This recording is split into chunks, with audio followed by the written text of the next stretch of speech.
tonight's Tangipahoa Television Game of the Week. I'm Darrell Smith. This is Marty Morgan on a chilly Thursday night here in Tigertown with the Salmen Spartans come in, 5A powerhouse, to try to stop the juggernaut 9-0 Independence Tigers. Marty, what can we expect from Salmen tonight? Well, Darrell, what you can expect is a very tough defense from Salmen. Of course, they're led by Terrell Briera, the all-everything strong safety, and they also have a very big two front guys in Doucette along with Johnson. So this Salmen defense is going to pose a lot of problems for Independence. And on the flip side, Salmen's had their problems offensively. They've had trouble scoring. They've had trouble passing. They just hadn't seemed to get it going offensively. But Salmen's defense sets the tone, and as their defense goes, so goes Salmen. And from the Independence side of the ball, we know that they have a pretty good defense, have literally shut down the Kentwood and A-Meet teams, which are highly ranked in their state classifications. And when you talk about Independence, you often hear about the offense led by Antron Sieber and Brandon Tofield. So it'll be interesting tonight to see if the Tigers can get it going on offense against this powerhouse Spartan team. And we'll see you right as we kick off in just a few minutes. And we are live here tonight at Tiger Stadium as the Independence Tigers have won the toss and elected to receive. And tonight, Marty, weather's going to be a factor as it is a cold night and very windy. No doubt about it, Darrell. The wind's blowing out of the northeast, 15 to 20 miles per hour with gusts, and it's gonna definitely be a factor because it's a swirling wind. It's very windy up here, and we're gonna see how that comes into play tonight. Independence, a balanced offense, wanting to throw the ball a little more. This wind may give them problems. And the one good thing they have about it in the quarterback, Antron Sieber, throws the ball on a line drive a lot, doesn't get a lot of air on it, so maybe he can cut it through the wind. But it is a chilly night as we are perched atop the press box, and the wind is just stifling up here. So far, Salmen kicking off will be number 16, Donnie Hinken. Excuse me, that's 46, Andy Baragna. And deep to receiver, Kenny Albritton, LeBrandon Tofield, and Devarius Betts. It is game time, folks. We've been waiting for this one for weeks. And, Darrell, after that 2-week hiatus, it's glad to be back with you. And it is a high short kick and fair caught and down at about the 33-yard line. Nice catch there, and the Tigers' offense will come on the field. This can be the true test tonight. Can the Tigers move the ball against this Spartan defense? Well, Darrell, it's going to be tough, but I think they can do it with their balance. Now, we talked about the wind. I don't know we're going to see early on or at some point how much of a factor this wind will be. So Independence, very versatile, can throw the ball as well as run it, but they're going up as good a defense as they've seen all year. And I tell you one thing, number 15, the big safety, Terrell Biaria, is about 6'4", and he's a big man to be coming up to force the run. They turn, and the pitch goes to Tofield, got a little bit of a seam, flag down, gets to the outside, and breaks it out for about a 4-yard gain, but there is a flag on the play. So right away, Independence goes to Tofield, gets a little seam off tackle, and makes a good gain, although we'll have to wait and see what the flag is. Well, there are flags, and that's going to be a legal procedure against Independence. And we've done a lot of Independence games, Darrell, and it seems like they're always getting penalized at inopportune times. Well, it's not the way you want to start off a game tonight, Marty, but it's only 5 yards, and they'll have to come back and regroup. But it shows them something right away that they can't open holes, so it's something that they're going to have to work on. And the Salmen Spartans will have to come up and stop Tofield. As we talked about earlier, with this win, it's going to be tough to pass the football tonight. So the team that's able to run and play field position and make the least amount of mistakes will walk out of here a winner tonight. Sieber up on the line with Albritton at the bottom of your screen. Williams to the high side. They will turn on the counter play. Hand to Tofield. He's up the middle. Breaks one tackle. Dragged down after about a 6-yard gain out to the 26-yard line. So far on 2 consecutive plays, Tofield runs the ball, and they pick up good yardage on both. That was just a lead draw off left tackle, Darrell, and they gave him a big opening on the block right there. It was big 79, Brett Anzalone, and Tofield picked up 7, so it'll be 2nd down and 8 for Independence. And a nice hole there. This offensive line for Independence has played well all year long. They don't get mentioned enough, but they do a fine job. So 2nd and 8. Once again, Sieber at the line. They will turn, this time fake the hand to Tofield. They're sending Albritton on the fly pattern. He comes back on the curl, completed at the 40-yard line. And a nice throw by Antron Sieber on the money. That was just a beautiful, beautiful pass. Kenny Albritton ran a 15-yard out route. And to tell you the truth, Darrell, from my vantage point, I did not think any way he could complete that pass, and he just threw it on a frozen rope into this wind, and that's just great athlete. And a frozen rope will be the word for the night, as it is freezing up here. Sieber under center once again. This time they will turn and hand it to Tofield in the lead draw. Nice little hole there. Breaks one tackle and dives forward to pick up a positive 3 yards on the play. Tackled there by the safety, Terrell Biaria. So it'll bring up a 2nd and 8 there, Marty. And once again, looks like they're going to try to stay as much as possible conservative here tonight. Well, no doubt about it. Of course, this game means nothing as far as standings goes, but I think it means a lot to both teams as far as pride, letting you know where you stand. It's kind of a barometer for the playoffs, and so both these, make no bones about it, both these teams want this game badly. Well, for Independence, it means an undefeated season, and Salmen coming off a loss last week, it means getting a little momentum going into the playoffs. So from that aspect, it does mean something for both teams. A official's whistle here, so we'll see what the call is. Looks like it is an equipment problem by one of the Salmen players, as they will walk him off the field and bring someone else in. So still 2nd and 7. And Daryl Salmen is in a 6-3, just trying to stop the run, basically daring Independence to pass. And we saw him do the same thing, and Antron Sieber had a career day. But this is Tofield off tackle, driving down, and he'll be about 2 yards short of the first down. And right now, this Salmen Spartan defense, and that was number 6, Richard Brantley, is finding out what a load this Mr. Tofield is on the football field. He's quite a load. He goes about 6 foot 210, and with speed and power, he's a fine running back, one of the best you'll see anywhere. So Independence, thus far, doing very well on these opening possession, showing that they can move the ball. And he is the real deal, folks. We've talked about it before. They have a stacked backfield with big number 90, Antoine Courtney, leading the play. It's Tofield, breaks outside, cuts it up, and it will be close, depending on the mark. It looks like he might have it there. And I'm going to tell you right now, folks, we've seen a lot of running backs this year, but LeBrandon Tofield is the best we've seen, bar none. No doubt about it.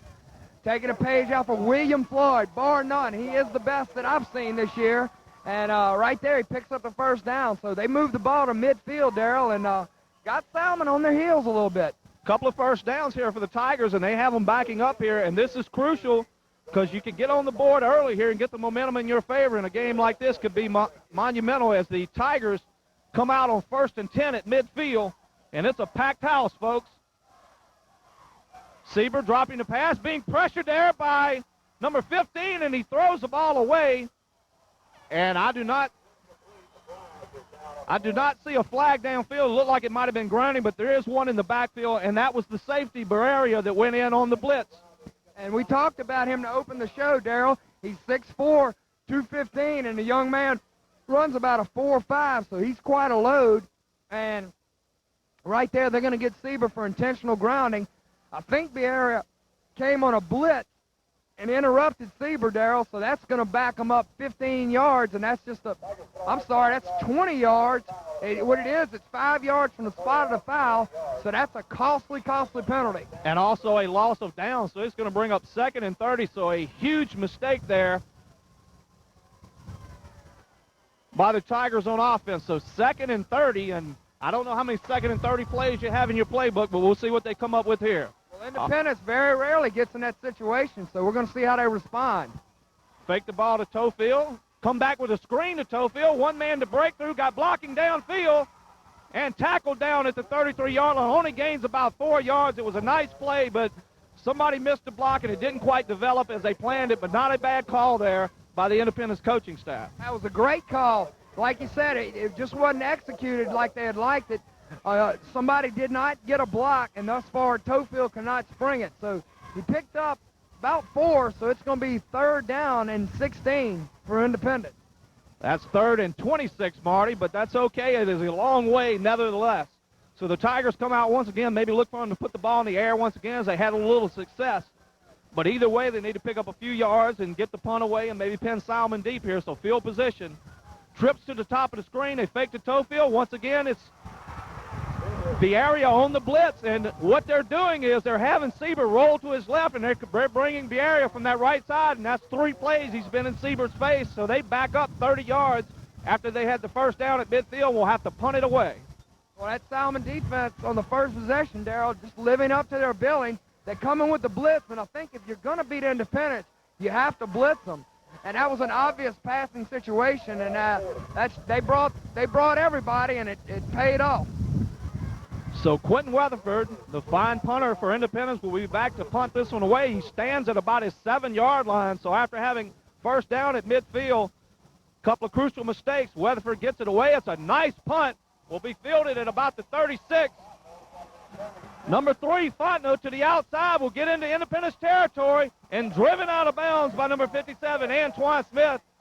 So after giving up a couple of first downs, Salmen gets the ball on a nice return and will be inside Independence territory. So what a turnaround for momentum here early in the first quarter with 6:54 to go and no score.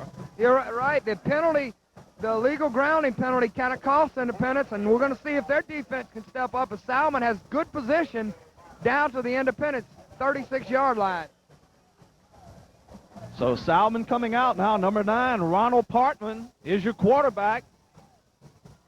2, Antonio Robson is the fullback, and ace hit at the line. Big Antoine Courtney there to stuff it up. Also number 59, Don Drake, the nose tackle. We talked about the Salmen defense, but this Independence defense is no slouches. They're only giving up, I believe it is 7 points a game, if that, Darrell. I can't remember the exact stats, so they're a stingy defense in their own right. And right there, led by Keith McLean, the middle linebacker. Partman on the option decided to keep it. He picks up about 3 yards, so it'll bring up a 3rd down and about 4. So Salmen marching and coming out real quickly out the huddle, wasting no time. And the tailback is number 35, Brandon Kuzan. He's lined up a good 8 yards deep. As they turn and pitch to Kuzan's, got a nice hole, cuts back inside, and will get the first down. Dragged down at about the 21-yard line by number 89, David Copeland. So they get a first down now. Independence needs to come up and step them up here as they are almost in the red zone early here in the first quarter. Well, right there, nice play by Billy Stubbs. He's kind of moving. He's trying to get his plays in quickly. He's not giving Independence a chance to get their defense set, and he just run. And right there, Ronald Partman made a nice read on the veer, and they picked up the first down with Kuzan. And it amazes me how close the fullback is lined up to the quarterback, but how deep the tailback is as they hand to the fullback, Robson. He's dragging people down to about the 16-yard line, a pickup of 6. And Salmen right now has kind of got Independence back on their heels a little bit. And there is a flag on the play. A lot of the Independence players are pointing towards Salmen. And yes, it will be a holding against the Spartans. So there's the mistake that the Tigers needed to help them back up the Spartans, and it will put them at about a 1st and 20. So Independence getting somewhat of a break after Salmen had the break early on. Independence getting back with the break. And this is going to be like a true heavyweight championship fight. They're each going to throw their blows, and you got to absorb them and come back with some of your own. As Salmen absorbed the early on there for the Tigers, and now they're coming back with their own, and the Tigers have stepped up here. It is 1st and 20 at the 32-yard line.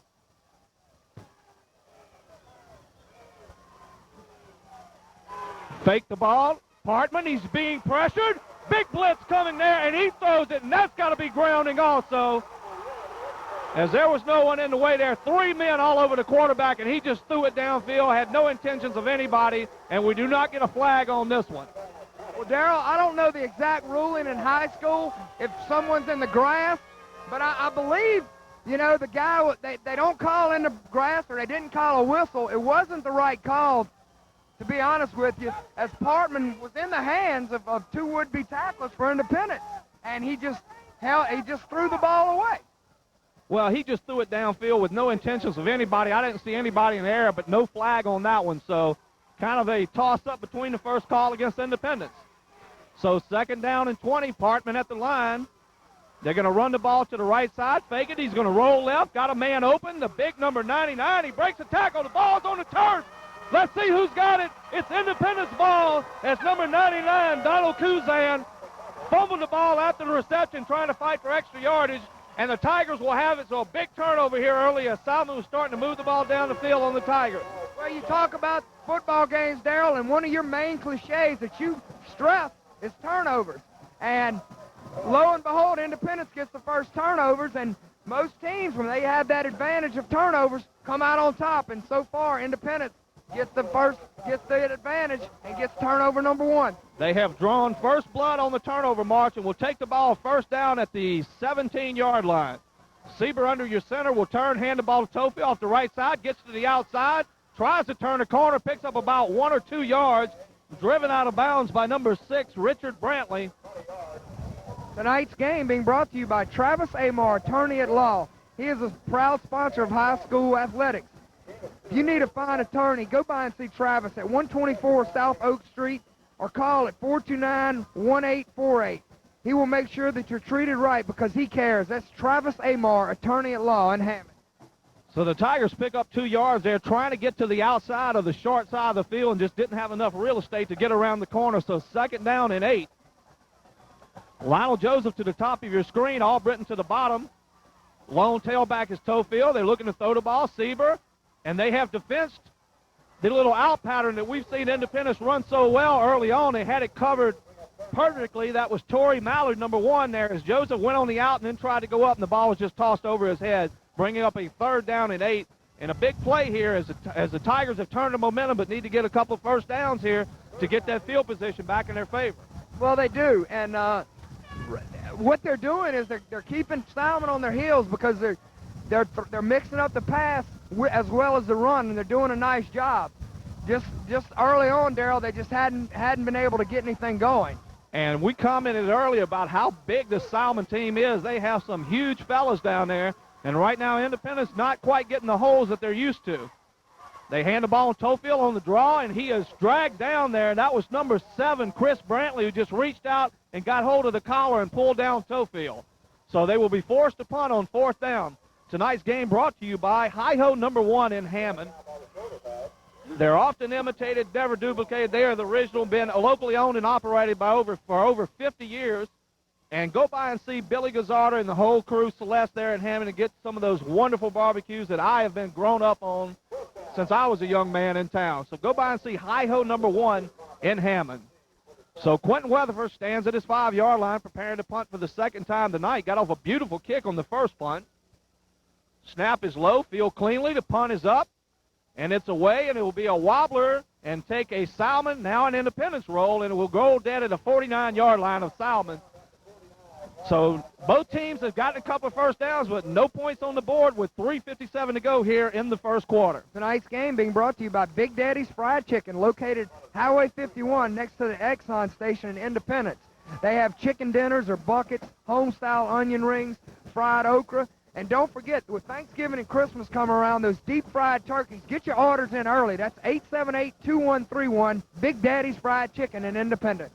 Partman with the Spartans in the I formation will turn and fake to the tailback. He's rolling left, throwing deep, and great coverage there by Kenny Albritton as number 8, Nick Narcissi, was streaking down the sideline, and Albritton had him covered like a blanket, folks. No way they were going to complete that pass. But one thing Independence has to watch is they haven't seen a left-handed quarterback all year, so everything's going the opposite side. Well, Darrell, Ronald Partman is a very good athlete. He hadn't been in the past, or this year he hadn't been noted as a passer, and I think Salmon's throwing the ball a little more than they're used to. But Ronald Partman, a very fine athlete, more suited as a defensive back, which he has played thus far. A handoff to the tailback up the middle, and a nice one-on-one tackle there by number 7, Charles Tofield, as that was 35. Kuzan broke up the middle, picked up about 5 or 6 yards, bringing up 3rd down and 5 for the Spartans. So right now, aside from the one pass by Antoine Sieber, neither team really be able to get the passing game going, but both of them are still trying to run the football and establish that dominance on the line. So 3rd down and 5 for the Spartans. 46-yard line of the Tigers. Partman takes a snap, turns, hands to the fullback, got a hole, trying to get to the outside, will be driven down at about the yard marker that he needs, and looks like it will be a first down or very, very close here. And right there, it looked like they had him, but he just kept chugging along, and he got close to the first down, Darrell. And tonight's game brought to you by Ragusa's Building Supply here in Independence. Go by and see Charles Ragusa here in Independence, located on Main Street for all your plumbing, electrical, carpentry needs there. They do a fine job and are a big supporter, have supported the Independence Tigers football all year long. Go by and thank them for helping get this game on the air, as we really appreciate it. And the chains are being stretched here as we measure for the first down, and it will be just a bit short there. And right here early in the game, you're on the Independence 41-yard line. Salmen, I would think, would have to go for it and try to establish a dominance on that line here. Well, they are going to go for it. 4th down, big play, but I think they got about 6 inches, Darrell, so look for the quarterback sneak. And Coach Stubbs is an aggressive style coach, and we knew him and Coach Bagley would have both teams ready to play, and even though this game literally means nothing for the playoffs, there's a pride factor there, and they don't meet often, and this is a big one here in Tigertown as there's 3 minutes left to go in the first quarter. 4th and inches for the Spartans at the 41-yard line of the Tigers. Big number 59, Dodd Drake's the nose tackle. Let's see if he can fire off the ball and stop the quarterback sneak, and he does not as they slide off the right side of the center, and Partman will pick up the first down. 1st and 10 at the 40-yard line. So Independence doing a good job defensively, not allowing the big play, and Salmen just squeaked out a first down. And, Darrell, we talked about how both defenses would set the tone, and that's what it's been, a defensive battle. But, you know, both teams offensively are good enough where they're going to get a couple of first downs, but we've seen Independence, this is, I believe, the 5th time this year, and they are a big play team, and so far haven't made the one big play to get on the board, but it is still early in the first half. Partman under center with 2 receivers set to the right. They hand to Robinson. Ball is, looked like a missed handoff there, and the quarterback ended up keeping it, and they stopped him for no gain, as that was number 83, I believe. Chad Falcone in on the tackle there, so nice play by the defense and a little miscommunication by the Spartan offense. Well, when you run the veer, you make reads, and I think Ronald Partman was kind of mixed up whether to hand it to the fullback or keep him itself, so he decided to keep the ball, and that wasn't a good idea. Well, there was penetration by the defensive line as they were all over the place, so the Tigers stepping up here. It is 2nd and a little bit over 10 for the Spartans. Partman is your quarterback. He will turn. He fakes to Kuzan, looking to throw. Big pressure there. Antoine Courtney, and that's got to be grounding. There wasn't a player within 20 yards of the pass, and we'll see what the call is, as there is a flag down, 2 flags down in the backfield. Independence taking a page out of Salmen as they came on a blitz. That was number 7, Charles Tofield, getting good pressure up front, and Partman didn't have anybody to throw the ball, and he just threw it away in intentional grounding and holding, so that is a big-time penalty against the Spartans. So they will take the grounding, as that is loss of down and 5 yards from the spot. So both teams now have a big grounding play as we see LeBrandon Tofield and Antron Sieber coming in on defense, something we know we're going to see more of later in the playoffs, as you've got to get your best athletes on the field, and they have brought them in an obvious passing situation, as it will be 3rd and about, 10, 15. It will be 3rd and 29 for the Spartans, so bringing in the big athletes, as Salmen will go with 4 wide receivers set, 1 back. But that time on the blitz, you saw Tofield coming. You also saw Antoine Courtney, and he's the biggest one, so I guess I had his name first, but there were 5 people in the backfield there, so great job by the Tigers. And the snap is up over his head. It's on the ground, and number 35, Kuzan, falls on it at the 26-yard line. So just like Independence's first possession, they had a first down at the 40, and now will have to punt from their own 15-yard line. Huge turnaround in field position. Well, that's exactly right. Turnabout, fair play. So Independence right now getting some help, and they should have great field position, Darrell. And, you know, we talked to a lot of people before the game about this game, and everybody was like, well, we can win, but. So I don't think either team really came in here knowing they could knock the other team off, so still a little feeling out process here in the first quarter. The punt is up and away. Albritton will just get away from it as it is knocked down at the 40-yard line, so good field position for the Tigers. They'll have it 1st and 10 on their own 40 with 1:01 to go here in the first quarter. So the Tigers come out on offense once again. They have tried desperately to establish LeBrandon Tofield running the football, but if you're going to make the penalties and the mistakes they've made, you're not going to be able to run the ball effectively. If they can stay away from the penalties, get 3 or 4 at a pop, you know anytime he touches the ball, he can go the distance. 2 wide receivers set with Albritton to the bottom of your screen, Williams to the top. Tofield is the lone setback. They turn, hand the ball to Tofield, off tackle. Nice cut as he veers back to the right, picks up about 4 yards. So not a bad run there. But if they could stay away from the penalties and the groundings and those kind of mistakes they made early and pick up 4 yards at a pop, I think they'll be able to wear down this defense a little bit and just keep Tofield running the football. Well, that's the first time I've seen Independence do that, run with a one-back set with Tofield back there and run a trap play. A very good call right there, trying to mix it up. As they get deeper into the season, they put a little bit more in their offensive scheme. And 2nd down and 6. Sieber has them on the line. Joseph to the high side and Albritton to the bottom. They once again drop back to pass, throw the out pattern to Albritton. He catches it and will be knocked down. And from my angle, will be very close to the first down. Barely across the 50 at the 49-yard line of the Spartans. That pass sailed a little high on him, so we got to watch that here in this windy night.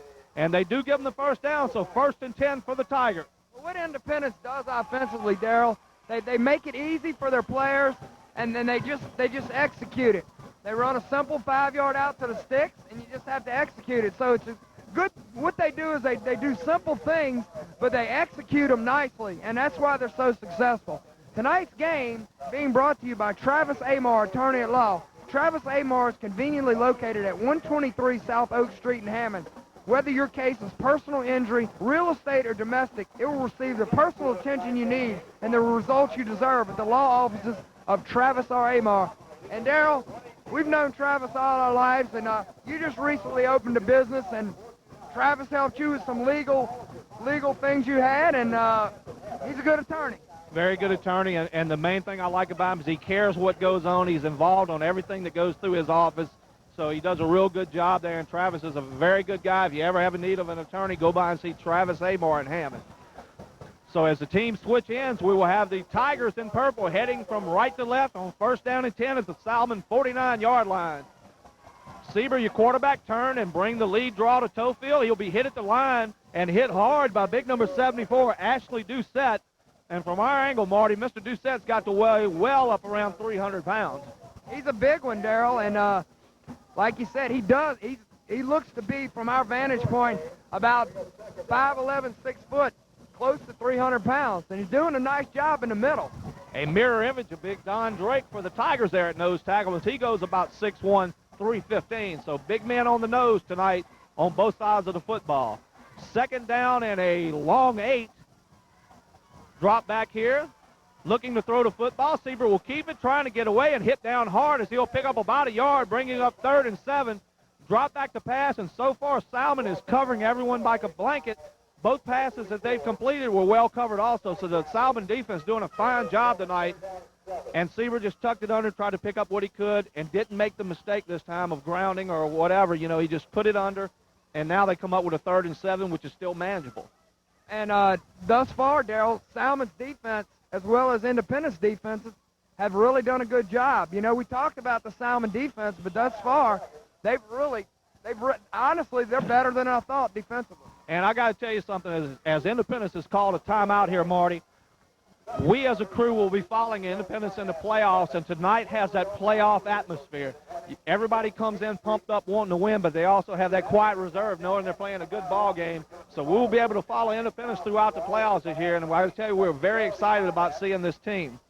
And I'd like to remind everybody, tonight's game brought to you by Hi-Ho Number 1 in Hammond. Hi-Ho Original Barbecue. They're located at 2610 West Thomas Street. They have been in business for over 50 years. Celeste herself has been there 40-something years. Go by and see them, get some of those wonderful barbecues.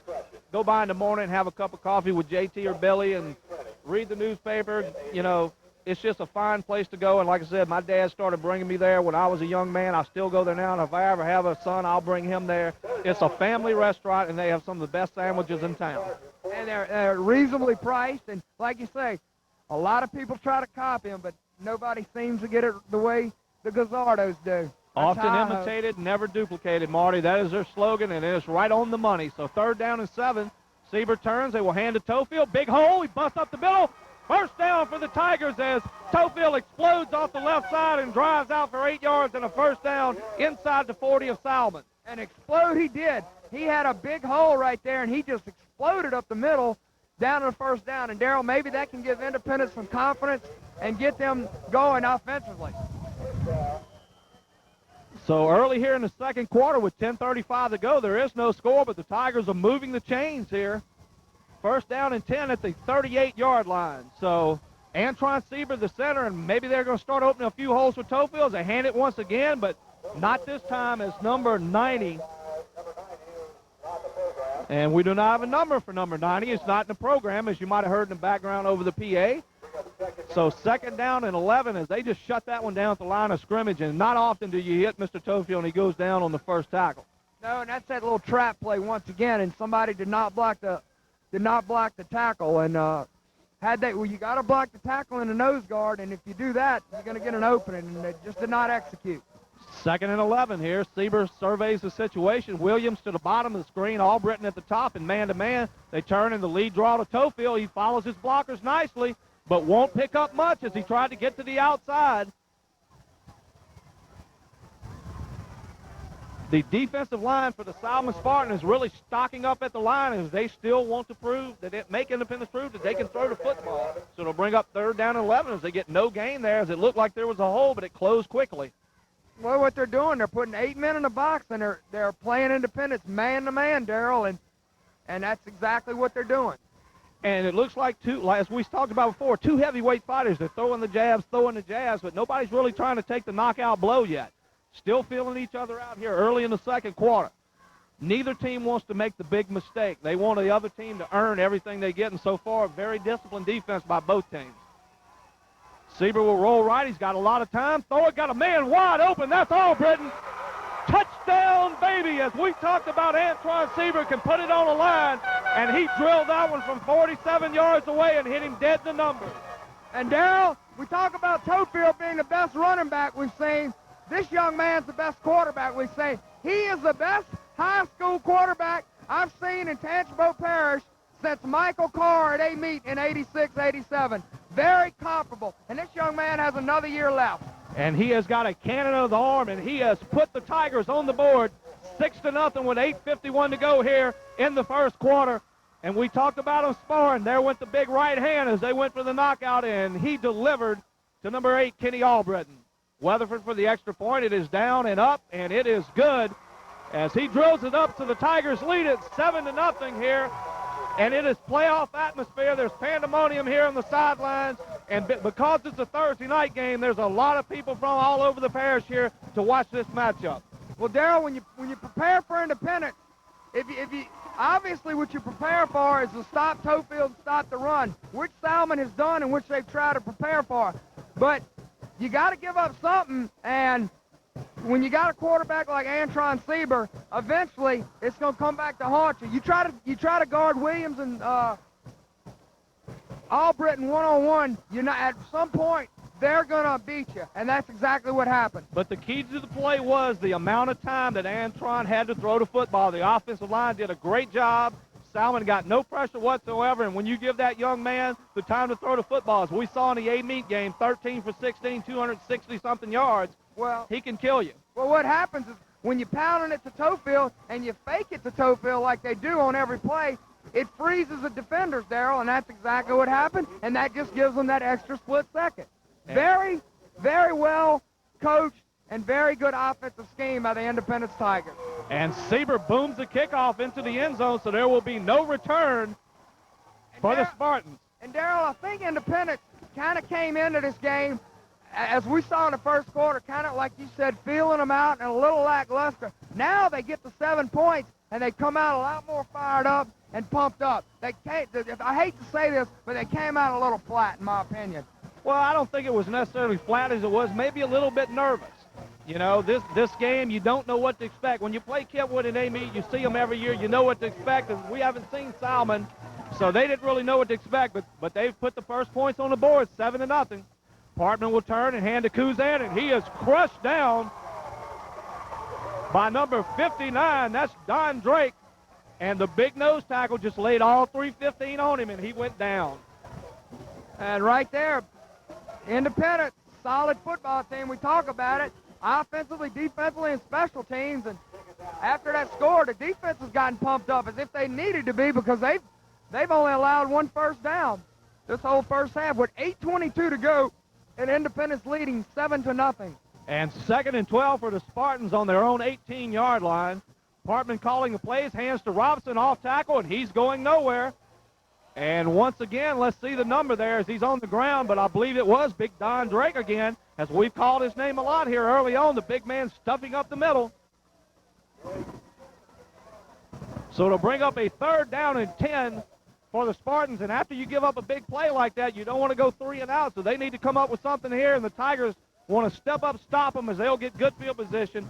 And if any team gets up 2 touchdowns in this game, it could be crucial because you never know how the coaches are going to play it. Knowing you're down and don't want to get anybody hurt going to the playoffs, we'll have to see how they play it. So Partman back to throw again, being pressured, overthrows the screen, and that was Copeland and Tofield putting the pressure on. So 2 very good time blitzes by the Independence defense as they have stopped them here, and the Spartans will be forced to punt with 7:32 to go here in the 2nd quarter. Tigers lead at 7-0. And they're kicking to the dangerous one, Kenny Albritton, as when he gets his hands on the ball, Darrell, he's a threat to go at any time. So far tonight, we've seen him kind of stay away from the punch, just let them land and not. It's going to be dangerous, Darrell, with this swirling wind. You know, he might be well advised to let it bounce because it's going to take funny movements in this wind. The punt is up and away, and a huge punt here. It will be drilled over Albritton's head as he tries to field it and just will fall on it, and the Spartans will get it, and we talked about it. The big mistake there, trying to field the ball as the wind took it over his head. He tried to field it over his shoulder, one of the hardest catches in football. He's no Willie Mays, and he didn't make that catch, but that's okay for the defense. It's been playing well. They just got to step up and stop him here. So a bad mistake there. Little misjudgment there, but the kid has made the plays all year long. You don't want to get down on him for one mistake, and his teammates will rally around him here and try to keep Salmen out of the end zone with 7:20 to go here in the 2nd quarter. And that ball turned over. It was a booming kick. It got up in that wind, Darrell, and the wind kind of carried it a little longer. So Salmen gets a break as they have the ball on the Independence 20-yard line. So turnovers are now even at 1. Independence didn't take advantage of theirs. Let's see if Salmen can. And number 66 there, Mulkey, drives him back after picking up about a yard. So this Tiger defense is fired up as they want to help pick up their player who made a mistake there. But you talked about the swirling winds. That ball got up in the air and just really carried deep, and he just could not make the over-the-shoulder catch. But, you know, anytime a young man's the kind of playmaker as Albritton is, he wants the ball in his hands. He wants to do something good for his team. This is one time it didn't work for him. Parkman to the line on 2nd and 9 at the 19. They will hand to Kuzan straight up the middle, and it's not going far there as they will only pick up about 2 yards there as the middle of the Independence defense stacks them up. McLean leading the play. And, Darrell, I think a lot of teams, they underestimate Independence's defense because you hear so much about their offense, but all this team has done, and I don't have the correct stat, but if memory serves me correctly, I don't think they're not giving up more than a touchdown a game. So a very good defensive team. Tigers scrambling on defense here as Partman brings them up to the line on 3rd and 7. They will turn, and he will throw the football in the flat. It's completed and makes one move, and the man will score. That's the 99, Donald Kuzan. So the Spartans have taken advantage of the turnover by the Tigers, and with the extra point, we'll tie this one up at 7 with 6 minutes to go in the 2nd quarter.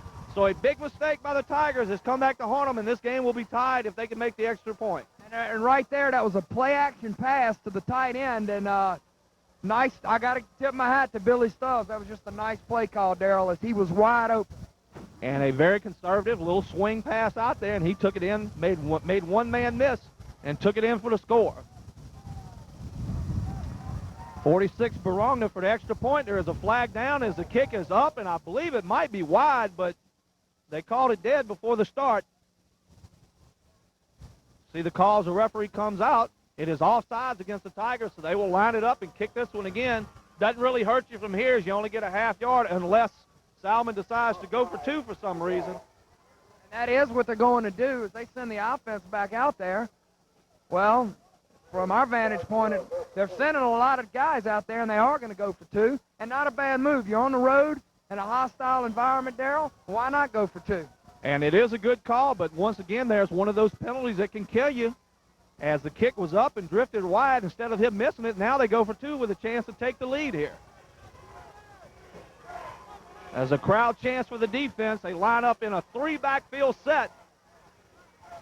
They will turn and hand the tailback. Partman will keep it around the left side and is driven down, but he falls in the end zone and will get the 2-point conversion. A nice one-on-one tackle out there, but he was not able to keep him out of the end zone. And that was Kenny Albritton on Ronald Partman. And a little side note to that, when they were 12 years old, they played on the same all-star team as Ronald Partman, lived in Hammond up until he was 12. So I'm sure they were good friends back then and still are good friends. So two good friends meeting at the goal line. And right now, I don't think Mr. Albritton likes him too much as he forced that one in to give the Salmen Spartans an 8-7 lead. So just when you thought the Tigers were on top there, they make a turnover, and the Spartans have taken the lead here. Tonight's game being brought to you by Big Daddy Fried Chicken, located at Highway 51 North, next to the Exxon station.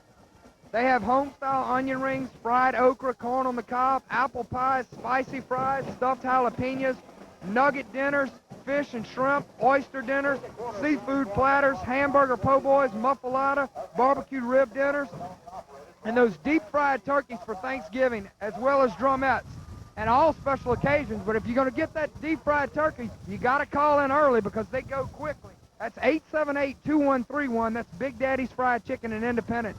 And those fried turkeys are the best I've ever eaten. Number 14, Corey Audibert, will be set to kick off as the wind blows the football off the tee. And I got to tell you something, it is windy and it is chilly up here as we are atop the press box, perched as you may, watching this fine football game on a Thursday night here in Independence.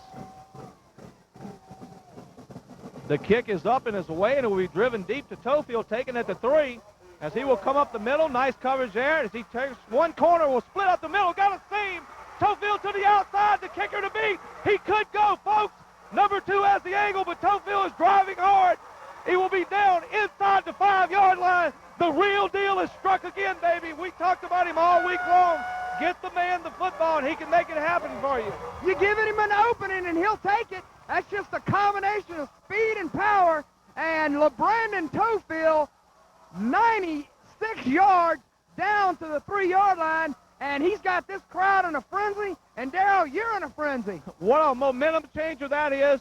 The young man cut up the middle and waited for his block to develop, and when the seam opened, he turned it on, folks. Well, the opening kickoff, what they did is they did a little sky kick, keeping it away from Tofield, and Billy Stubbs got a little brave right there, and he just simply made a mistake. You don't kick the ball to LeBrandon Tofield. And big number 90, Courtney, in the backfield, along with one other guy, as Tofield will get the carry off the left side, puts his head down, drives inside, will be down at about the 1-yard line. Tofield has, if I'm not mistaken, 33 touchdowns on the season, folks, and they're going to try to get him number 34 right here, and as the Salmen Spartans are shocked. You look at the sideline and the fans, and they are just unbelievably shocked as they got back in this game after the turnover, but that kickoff has pumped up this Independence crowd as there is not a person sitting on this sideline.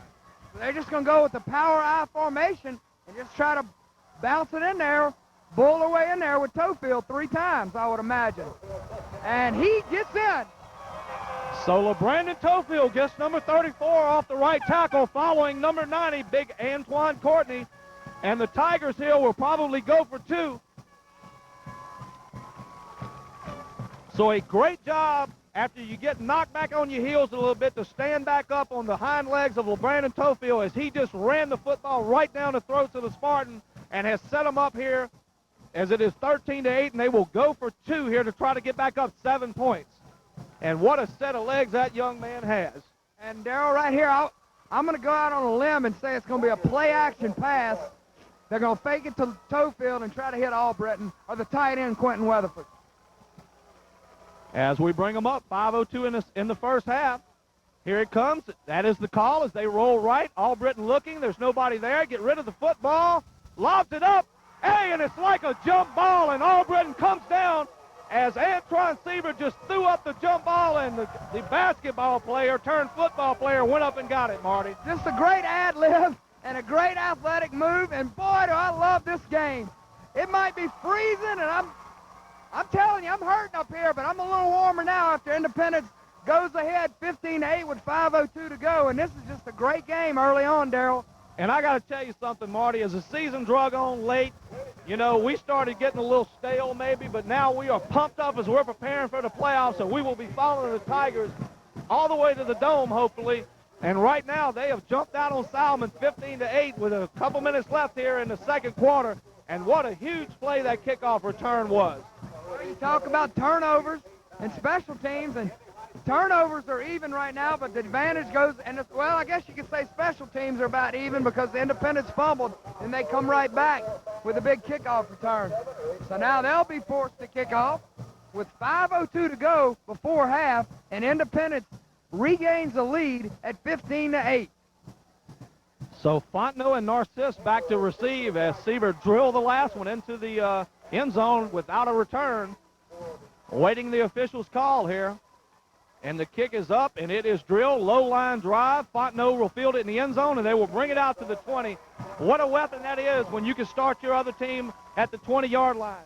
Had the kickoff by Salmen been 2 yards further, Independence would have been at the 20 as it was.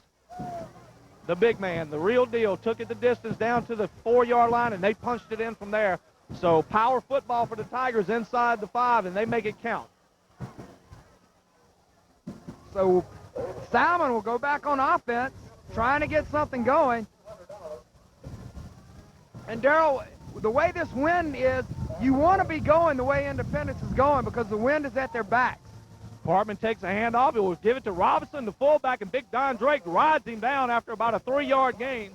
So we'll bring up 2nd and 7. But I think right now, after the one big pass play and also the completion on the deep out, Sieber has shown he can throw the football in this wind. And aside from the little swing pass, I don't think Salmen has shown that they can throw the deep ball against Independence. Well, when you get ahead of Salmen, you take them out of their game plan because they rely on their defense to set up their offense. And if they get behind and have to start throwing and panic a little bit, they could be in for a long night. They hand off this time to Kuzan, and he's met hard by number 63, Nathan Hatfield, and actually dropped him for a 1-yard loss. So this Tiger defense, we talked about how big Salmen was, but these guys are playing big tonight. The defense may not get enough credit as they should, but I'm going to give them credit as I've seen them. This is our 6th time, and every time we've seen them, the defense comes to play.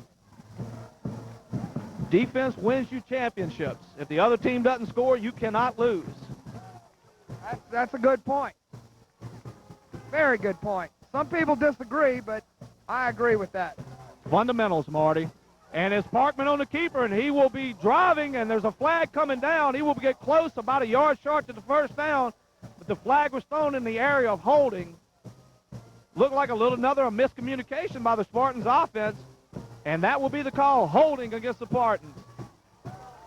So the Tigers stepping up on defense here. And we're waiting to see if they're going to accept the penalty. I think it's maybe too close. It's only about a yard shy of the first down, 1.5 yards. I believe you got to take the penalty. And they have declined it, and the Spartans will punt the football as Coach Stubbs is not willing to gamble. With only 3:43 left to go, they're going to try to punt it deep and pin Independence back and go in only maybe 7 down. The Tigers send back once again Kenny Albritton. He made the mistake on the last punt. Let's see if maybe he just gets away from this one.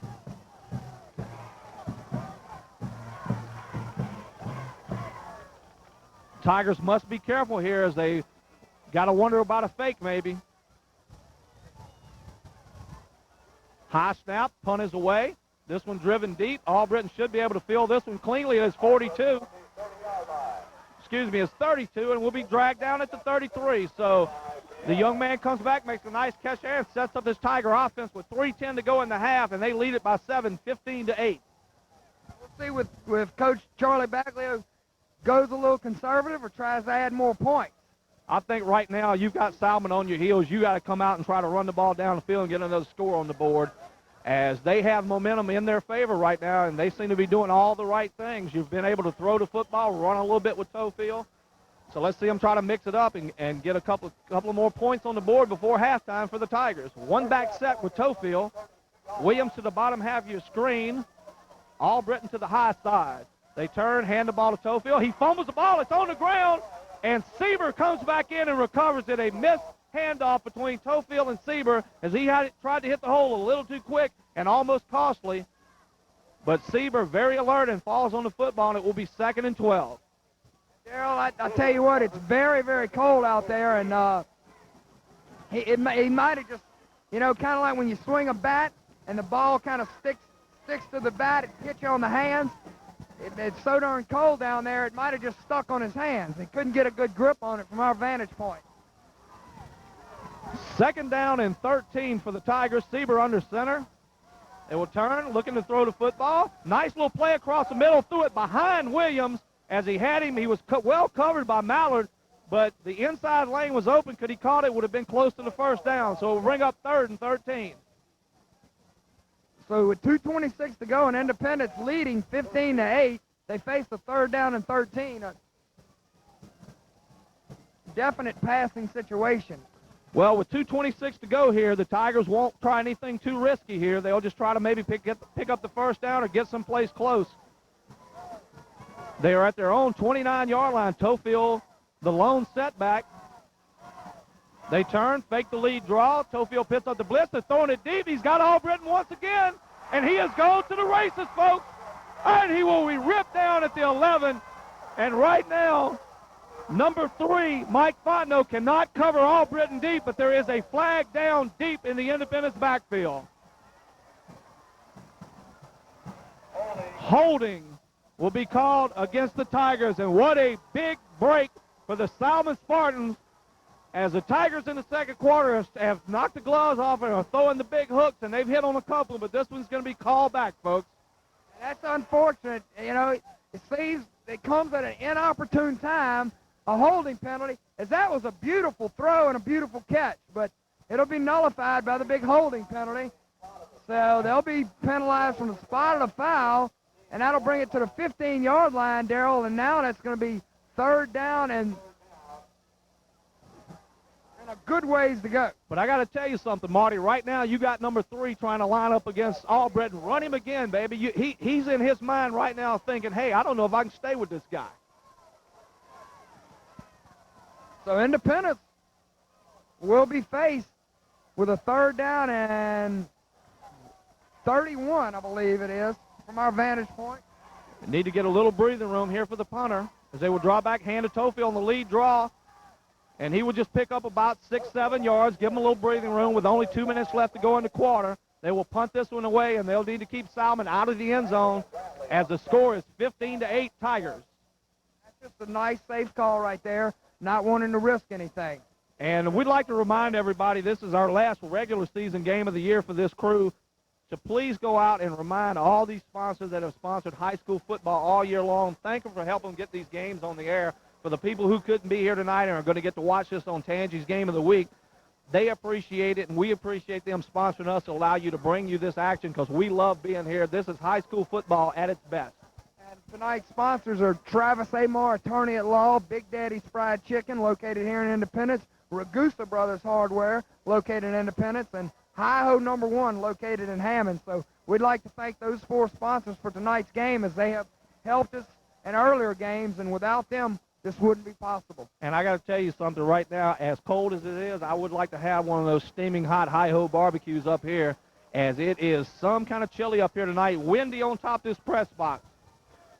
Overlooking a packed house at Tiger Stadium. Probably the only 2 bigger crowds this year might have been for Kentwood and A-Meet, and that's because it was a local rivalry. But there's not a seat to be had on either sideline. Weatherford's your punter. He has boomed 2 so far, needs a big one here. Low snap, one hops it, he picks it up cleanly, gets it away, angles it out of bounds, and they will be probably in Tiger territory, so not a real good punt here. At the 47-yard line. 47-yard line, the Spartans will start with 1:47 to go, and they desperately need to get some points on the board here to get back in this ballgame, as they are down 7 late in the first half. So once again, the Independence defense will be called upon to try to stop Salmen, which they've done all night long. Only offense Salmen has is they got a turnover at the 20-yard line and punched it in. Other than that, Daryl, they haven't shown much offense. No, they haven't, but if you let a team hang around, you know what can happen. And Parkman is in the shotgun formation. Snap taken deep. He's looking to throw the football. Pressure being put on up the middle. He's trying to bounce to the outside. Big Antoine Corner, he says, no, sir, but he breaks his tackle and hit hard by Charles Tofield for a 1-yard loss. And this Tiger defense is swarming right now, Marty. Pursuit all over the field by every man. And Charles Tofield came up, and he laid a lick on Partman. Not a very big guy, but he put a good lick on Partman. He threw his body in the air like a projectile and just planted him there for a 1-yard loss. Minute 15 to go here as Partman in the shotgun once again. And they seem to be moving Big Courtney around, trying to get him. We see a flag go down. Pass over the middle, broken up there by number 8, Kenny Albritton. He was all over number 12, Corey Supreme, and there is a flag down. And that Kenny Albritton, Darrell, he can do everything. And I'm going to tell you what, does he ever get tired? The young man is quite an athlete, but I'm going to tell you what, if you're a basketball player running up and down that court, you got to be in pretty good shape, and he is that. Legal procedure against the Spartans. Let's see if they accept the penalty or decline it here. It would bring up a 2nd and 16 or a 3rd and 11. And I believe they will decline this penalty,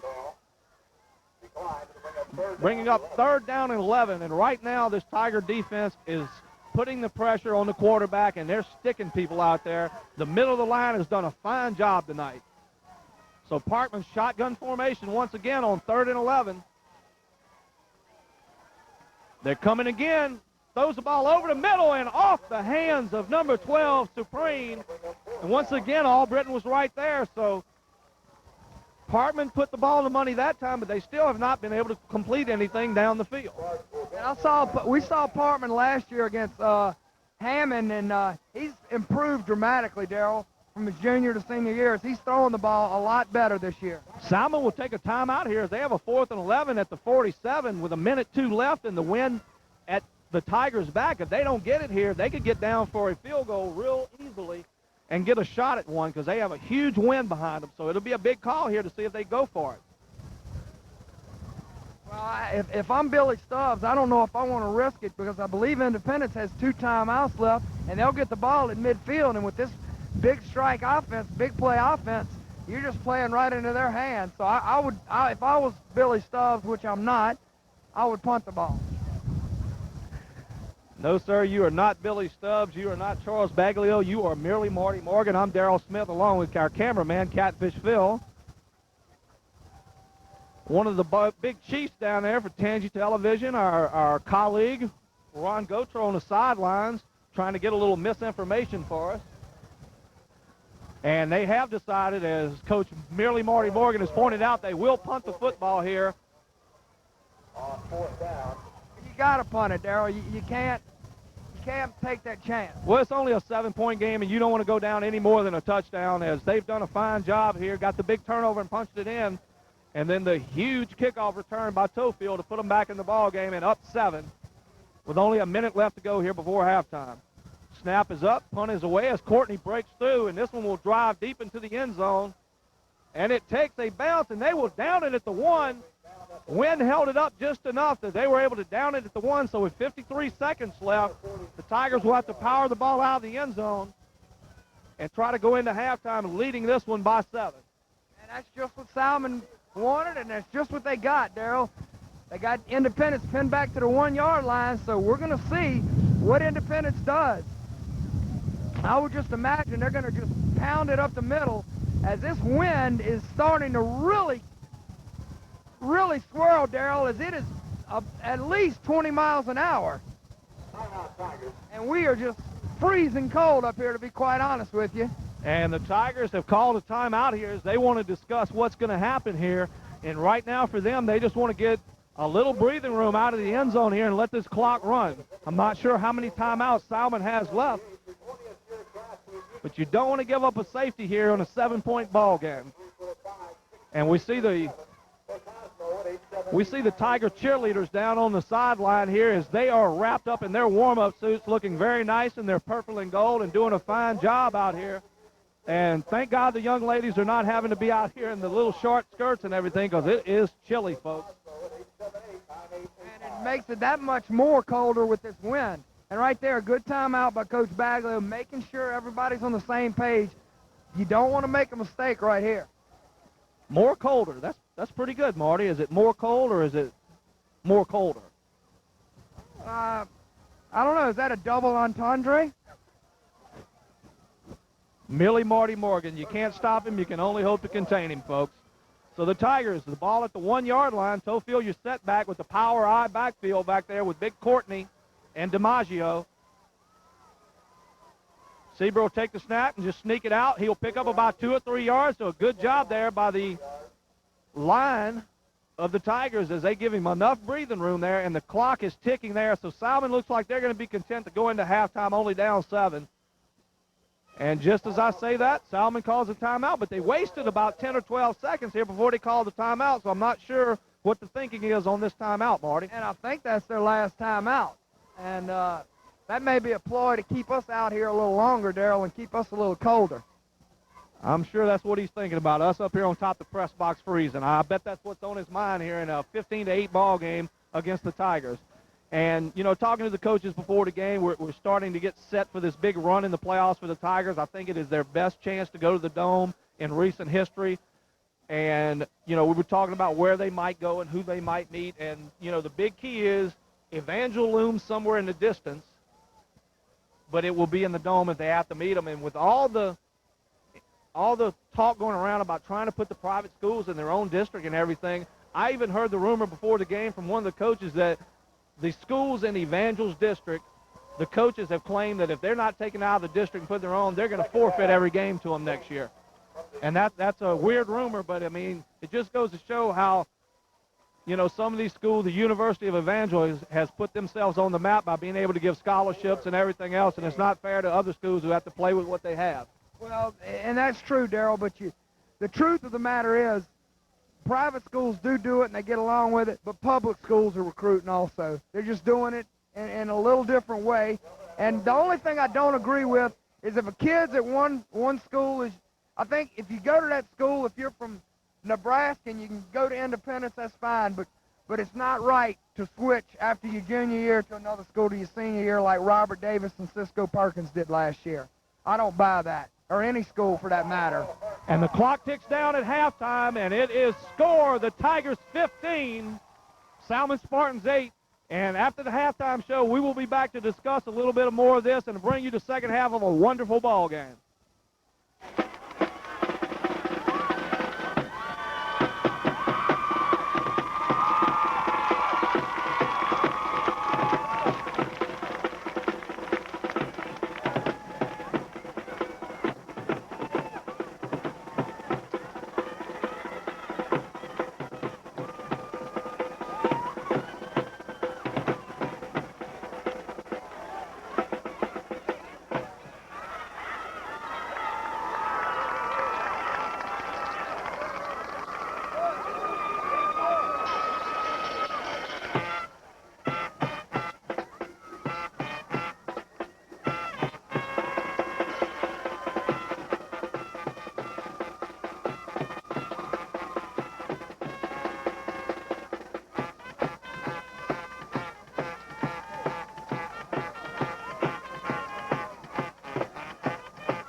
the daughter of Mark Boudreaux and Robin Seiko. She is a 17-year-old senior and has been on Tigerettes for 1 year. Noelle has been involved in student council, math club, and social studies club. She enjoys singing and spending time with her friends.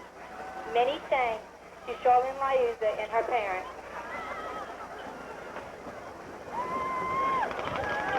Christy Lynn Javingas is a 17-year-old daughter of Joe and Linda Javingas. She has been a member of the Tigerette dance team for 4 years and has served as captain for 2 years. Christy is a member of the Student Council, Math Club, Social Studies Club, president of the FBLA, and reporter of the National Honor Society. Christy was elected as the 1997 Homecoming Queen. She also received the UDA All-Star Award this summer. Christy's hobbies include reading, dancing, shopping, and spending time with her friends, family, and boyfriend. Christy would like to take this time to thank her parents, grandparents, family, and friends for all their help and support over the years. Casey Morgan is a 17-year-old daughter of Mr. and Mrs. James Morgan. She has been on the Tigerette dance team for 2 years and a 2-year member of the IHS soccer team, a 3-year member of FFA, and also a 2-year math club member. She enjoys talking on the phone, going shopping, and spending time with her family and friends, especially her brother Brett. In the future, she plans to attend college at Southeastern Louisiana University and major in business management. Casey would like to say thank you to all the Tigerettes who made the past 2 years worthwhile, her parents who made it all possible, and the teachers of Independence High for strengthening her education as a student there.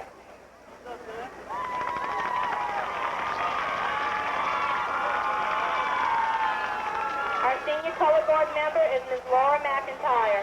Laura McIntyre has been a member of the flag team for 2 years.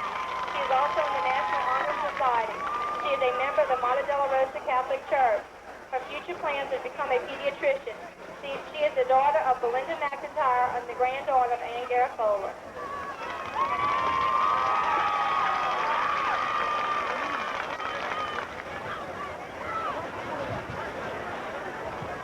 Our senior band members will start with Miss Jackie Elkins, daughter of Jessa Elkins and granddaughter of Ludwig and Mary Lee. She is currently on the honor roll. She is a member of Harvest Church. She is a member of STARS, Peer Mediation, Youth Force, and the IHS Band. She served 3 years on the IHS Flair Corps and now plays the cymbals and the trombone. Jackie is currently a member of the U.S. Navy and is studying to be a psychiatrist. John Hill has been in the band for 4 years and has held the following offices: his freshman year manager, sophomore year quartermaster, junior year served as junior lieutenant and first drum lieutenant, senior year drum captain. He has played trombone, tuba, and drum. Jason Martin is the 17-year-old son of Reggie and Cindy Martin. He has been a proud member of the IHS marching band for 4 years. Jason is a member of Monte Della Rosa Catholic Church, where he's also a member of the CYO. Jason has also been a member of the Math Club for 2 years, as well as serving on the Social Studies Club for 2 years. Jason would like to thank his parents, sister, and family for all their support they have offered for the past 4 years.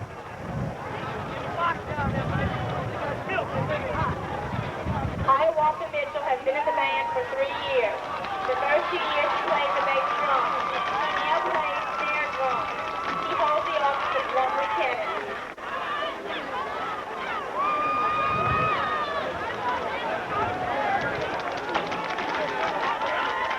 Michael Mumphrey has been in the band for 3 years. He has played the bass drum and for all 3 years. Michael would like to thank his brother, Charles, for all of his support. Ladies and gentlemen, we're proud to present the 1997-98 Senior Tigerette, Flag Corps, and Band members.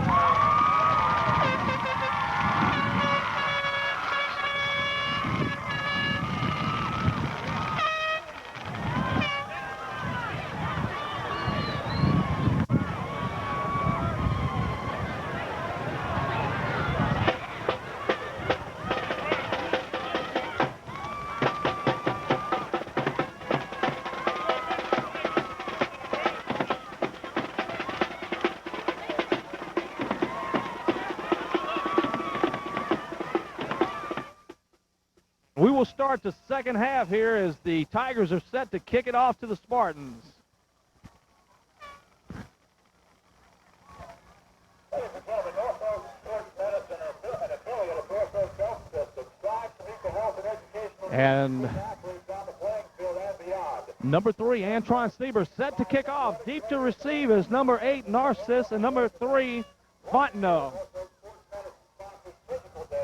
Fontenot ought to be nice and limber as Mr. Albritton has taken him deep twice on pass plays. One callback by holding, but the Tigers lead at 15-8, set up by the big kickoff return by LeBrandon Tofield.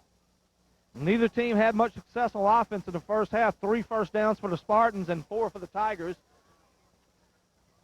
The Tigers had the one big pass play to Albritton for the touchdown. Spartans got the turnover at the 20 and punched it in, and then the big kickoff return by LeBrandon, and they punched it in from the 4, accounted for most of the scoring here in the first half. As we're set to kick off here, Stieber has had great success kicking from this end of the field. Has put it in the end zone all 3 times. This is a low-line drive squigger, and it's picked up by the free safety, Vieira. He's jogging around there, runs over one man, dragging people out, will get out about the 31-yard line, so a nice run back by Vieira. Pretty good coverage by the Tigers, but couldn't bring him down early. So, Marty, we come out for the second half. What do you see different from each team? Well, I see Salmen's going to have to mix up their play a little more. I think they need to go back to the veer a little more as they're trying to get a little fancy off their game plan, trying to pass it. I don't know if they're going to be able to run, but I think they'd be better suited to run. And I think Independence is just going to stick to their game plan because it has worked fairly well. 1st and 10 from the 31. They hand to Kuzan off the left side. Nice little hole there. He'll pick up about 4 yards there. Tackled down there by Drake.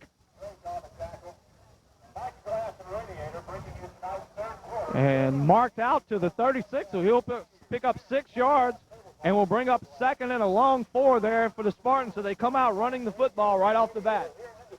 Well, in the first half, they threw it a little more than normally they have in the past, and it's not Salmen's strong suit throwing the ball.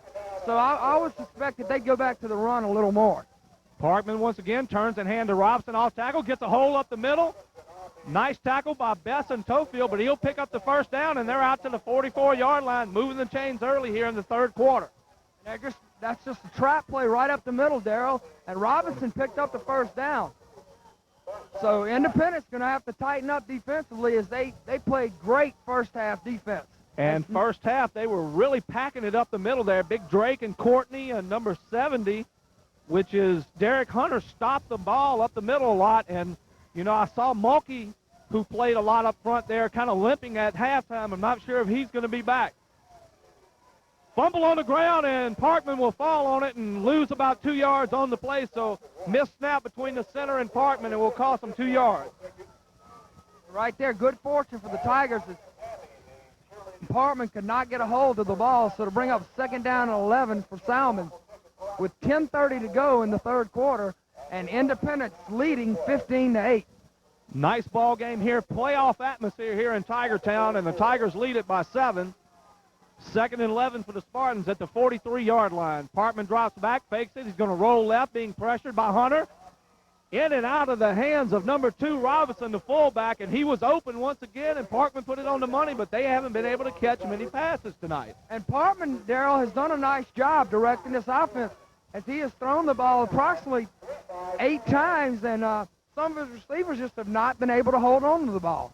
$126 is the winning prize. So 3rd down and 11, a big play here for the Tiger defense as they want to stop them here as they are already on their own 44-yard line. The Spartans have moved it out with 1 first down here to start the second half. And he will drop back to pass once again, being blitzed by Tofield. Got a man open, and he will be down at about the 36-yard line. Donald Kuzan has been the one man for the Spartans that has caught the ball tonight, and Parkman put that one right on the money. And they've been using the tight end effectively. They haven't gone to him much, but when they've gone to him, Darrell, he's been open. And right there, Parkman had time, and he had one-on-one coverage, and Kuzan picked up the first down. So Salmen, picking up 2 first downs, moves it to the Independence territory down to the 36-yard line with 9:57 to go, and Independence leading 15-8. First down and 10 from the 35. Partman once again.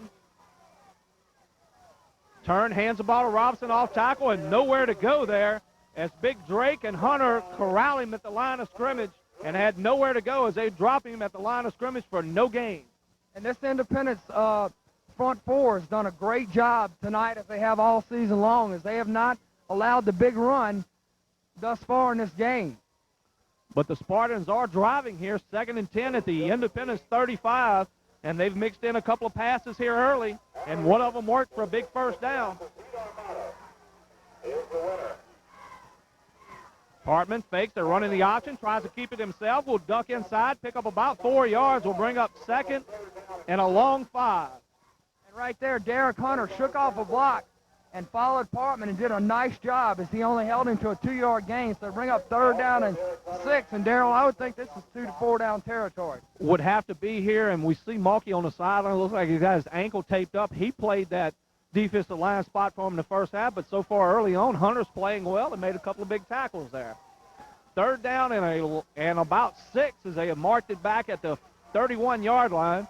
Partman under center, looking over the defense, turns, fakes it to Robinson, throwing the swing pass, and the man was open as Kuzan drifted out the backfield, but a bad pass by Partman. Kuzan was open. They faked it up the middle to Robinson, and Kuzan just swung out to the left, and Partman just could not get it to him, or otherwise they'd have picked up the first down and maybe a lot more. And we'll see the 4th down call for Salmen as wholesale changes on defense by the Tigers on 4th and 7. Obvious passing situation here.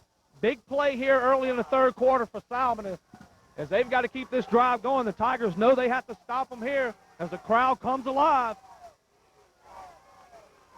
They will turn. They're going to fake it. Partman's going to roll left. Got a man open, wide open once again as a tight end, Kuzan. And he's found something in Kuzan on that side. And Independence was not set on defense when the play started. A little, I don't know, confusion. But they found the tight end once again, and he's been the one man they've been able to complete passes to here. Well, that's the 3rd time they've run that play, and it's been successful. That's just the tight end dragging across the middle and Partman rolling to his side toward the drag. And right there, Salmen making a living off that play. 1st down and 10 from the 20. Salmen driving here to start the 2nd half. That's Kuzan off the left side, hit hard, but will be drive forward and drop down for about a 3-yard gain there by a host of Tiger tacklers. So with 8:13 to go here in the 3rd quarter, Salmen has come out and is moving Independence off the line a little bit. Well, I don't know if they're totally moving them, but they are getting a little more push than they were in the first half.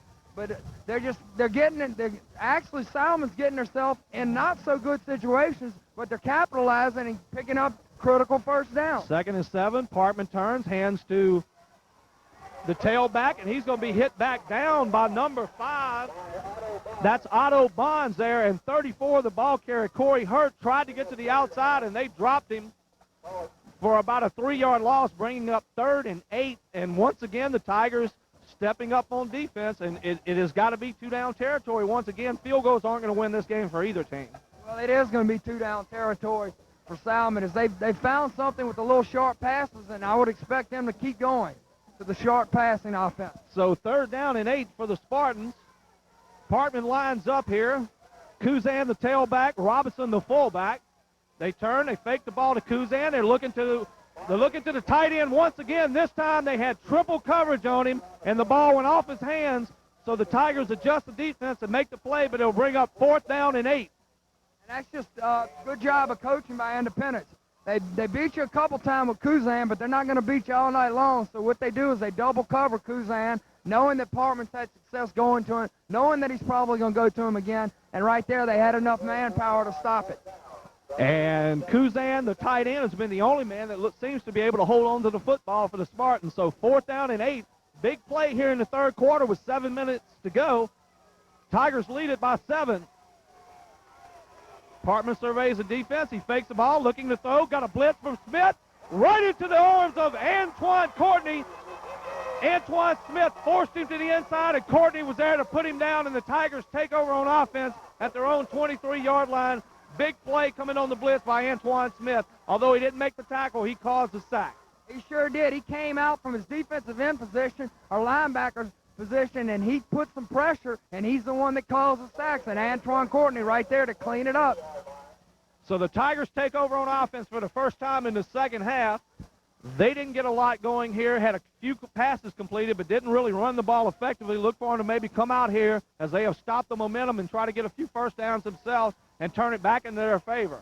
And the Independence defense doing a good job, bending but not breaking. Exactly. Tofield off the right side, got a nice hole, picks up about 7 yards as he went off the right side there, and a nice hole there as the line opened up once again for Tofield to run through. And Independence, make no bones about it, they're going to just pound it with Tofield, and you're just going to have to stop them. And their offense, they set it up with Tofield, and then they hit you with something else, Darrell. Big play capabilities by a lot of people on this offense, but Tofield is the guy that earns the respect of the defense and allows the other people to hit the open players. Sieber's thrown a couple of passes. Albritton has beaten Fontenot all night as we send the safety over for help. It'll be Tofield off the right side, tries to cut back to the middle, will only pick up about a yard, and it'll bring up a 3rd and 2 and a big play for the Independence offense as they want to get a first down here and keep that momentum as the clock is ticking with 6 minutes to go in the third quarter. They're up a touchdown. So it brings up 3rd down and about a yard, and they're going to bring that. Well, I thought they were going to bring the big package in with Antoine Courtney, and that's exactly what they're going to do. So 3rd down and a yard, and I will suspect they're going to run behind Courtney with Tofield, Darrell. And if Tofield can make it to the line of scrimmage untouched, he can usually drive you forward for a yard. So where Big Courtney goes, LeBrandon will follow.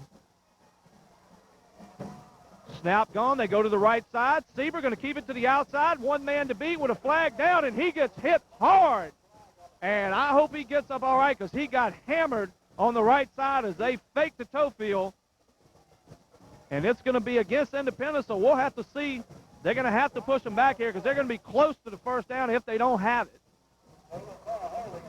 So they're going to push them back 10 yards and put the Tigers in a passing situation, something that they've been able to do relatively well tonight. And Darrell, it just seems when Independence gets a big play or a much-needed first down, they get an untimely penalty.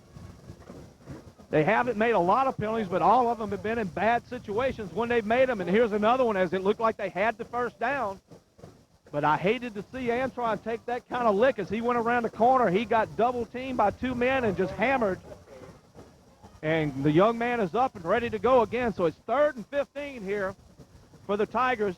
Williams will be at the bottom of your screen. Albritton to the top. DiMaggio is in the slot with Tofield as the lone setback.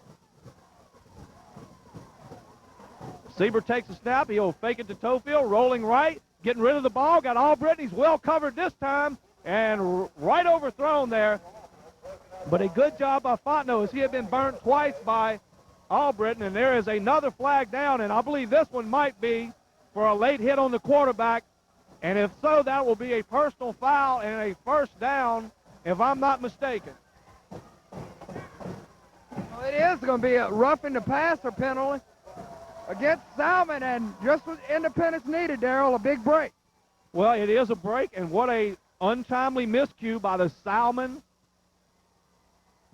defense there as they had stopped the Tigers, but now 15 yards and a first down. So this is where a championship team, they get a break on their behalf. As Independence is, they have to take advantage and move it on down the field here.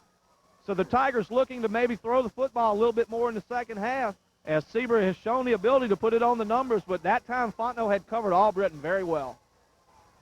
I can't say enough about how good a defense the Salmen Spartan defense is. And we know what of a juggernaut offense that this Tiger team is as Tofield goes off the right side for a yard or two.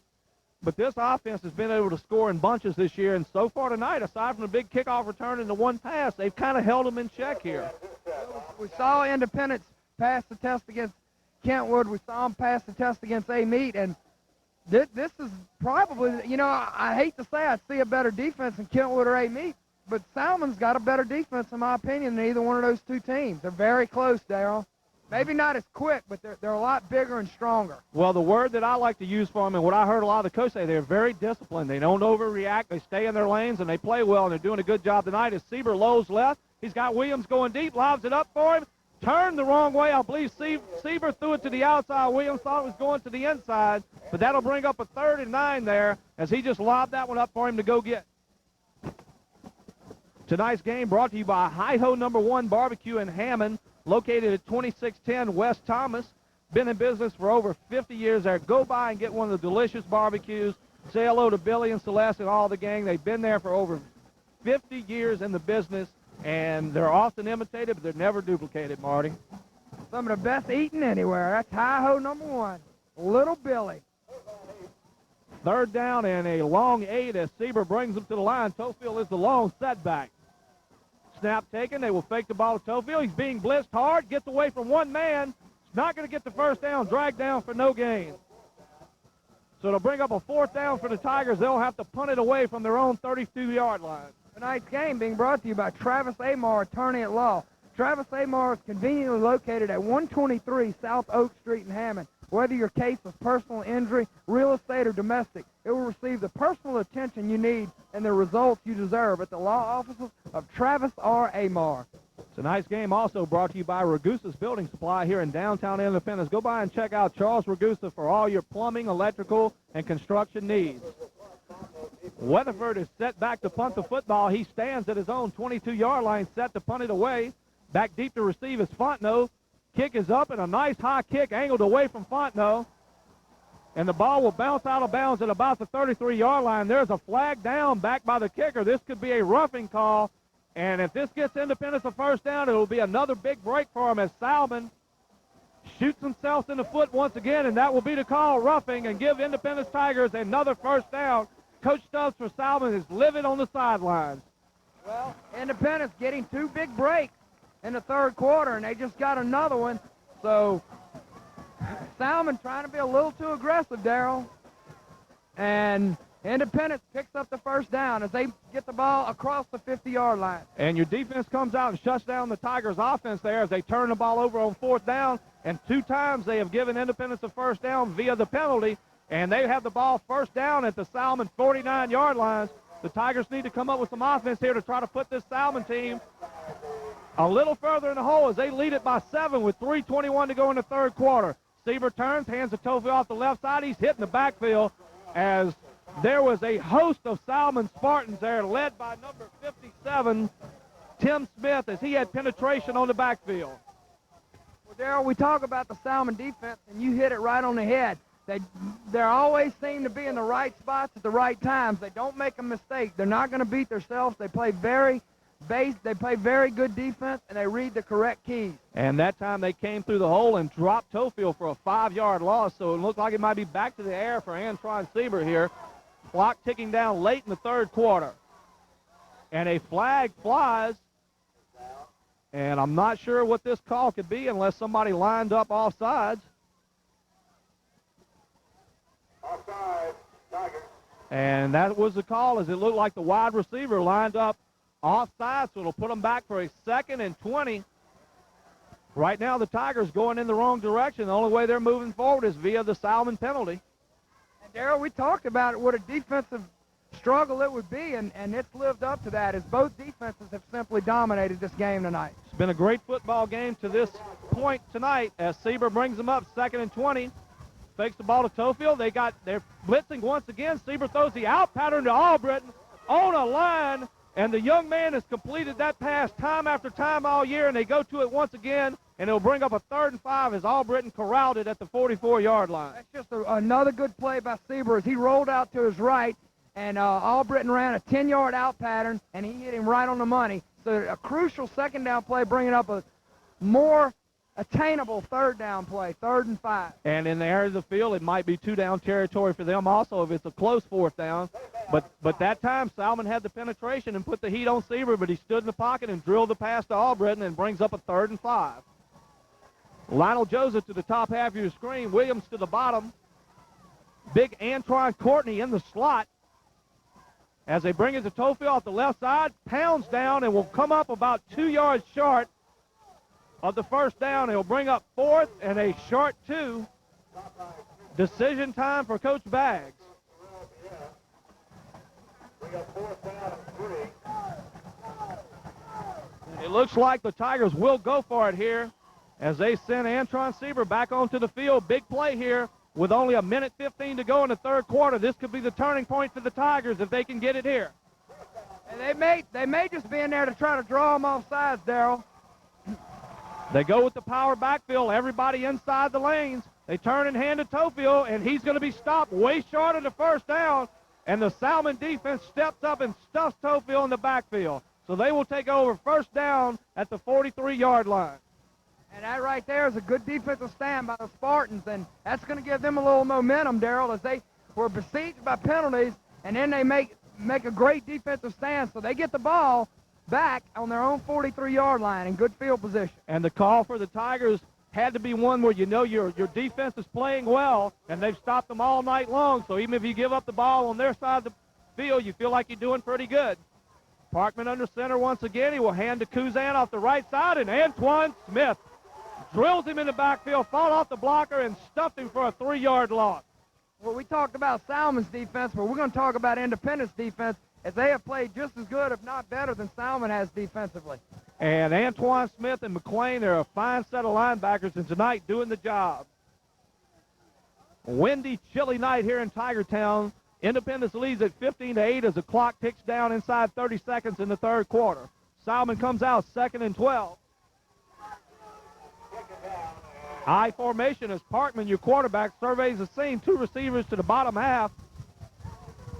Looks like he's trying to change the play here.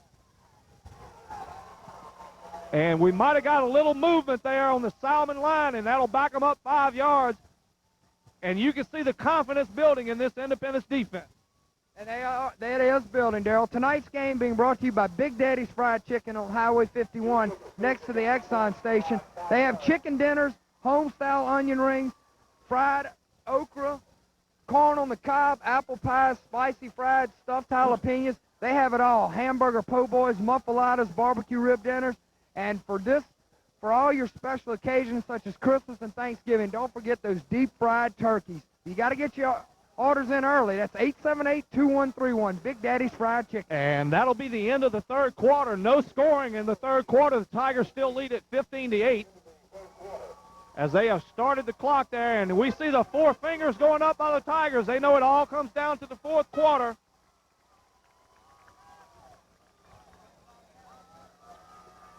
And the officials have said that the clock should not have been running. They're going to put a few seconds back on it, I believe 11 seconds, so we'll have time for one more play here. 2nd and a long 17 for the Salmen Spartans. The Tigers need to hustle back in position here as they're going to allow them to run one more play. Parkman overlooks the defense, turns. He's looking to throw the football, being pressured.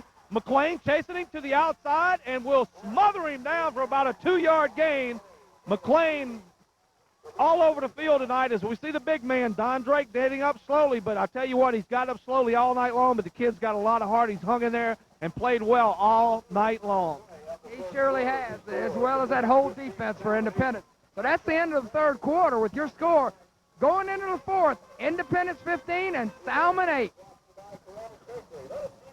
The Tigers doing the job here tonight as they have taken this Salmen Spartan powerhouse team of 5A and have laid the wood to them and lead it 15-8. And right now, this was one of those dangerous games you talked about. It really didn't mean anything for the playoffs, but what a momentum builder it could be for the Tigers. If they feel they can knock off Salmen, they got to feel they can beat anybody in football in the state of Louisiana. And I think they're comparable to anybody in the state, Darrell, in any classification. You know, they're the second best team, in my opinion, in all of 4A. They're about the 4th best team in all of 5A, and they're certainly the 1st and 2nd best team in 3A. So this is a very good team out here. Well, you'd be hard-pressed to find a better combination on offense at quarterback and running back than LeBrandon Tofield and Antron Sieber.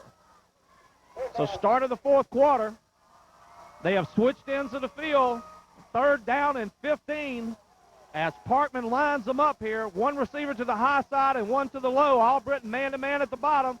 He's looking. He's got him going deep. They're trying to throw the screen to the and big Antoine Courtney levels Parkman in the backfield, drops him for a 10-yard loss. And when that big man hits you, it's hard to get up, Marty. I tell you what, he has played well all year long. He's a man among boys out there. He certainly is. He goes about 6'3", 270, and When he's on top of it, you're not going to get up. And once again, the Independence defense doing their job, forcing Salmen to punt. The Salmen punter, number 8, will be lined up at about his own 14-yard line, set to kick it away. The ever-dangerous Kenny Albritton back to receive. Snap is back a little to the right. He'll get the kick away, a low line drive kick. Albritton will get away from this one as it takes a Salmen bounce and goes out at the 23-yard line.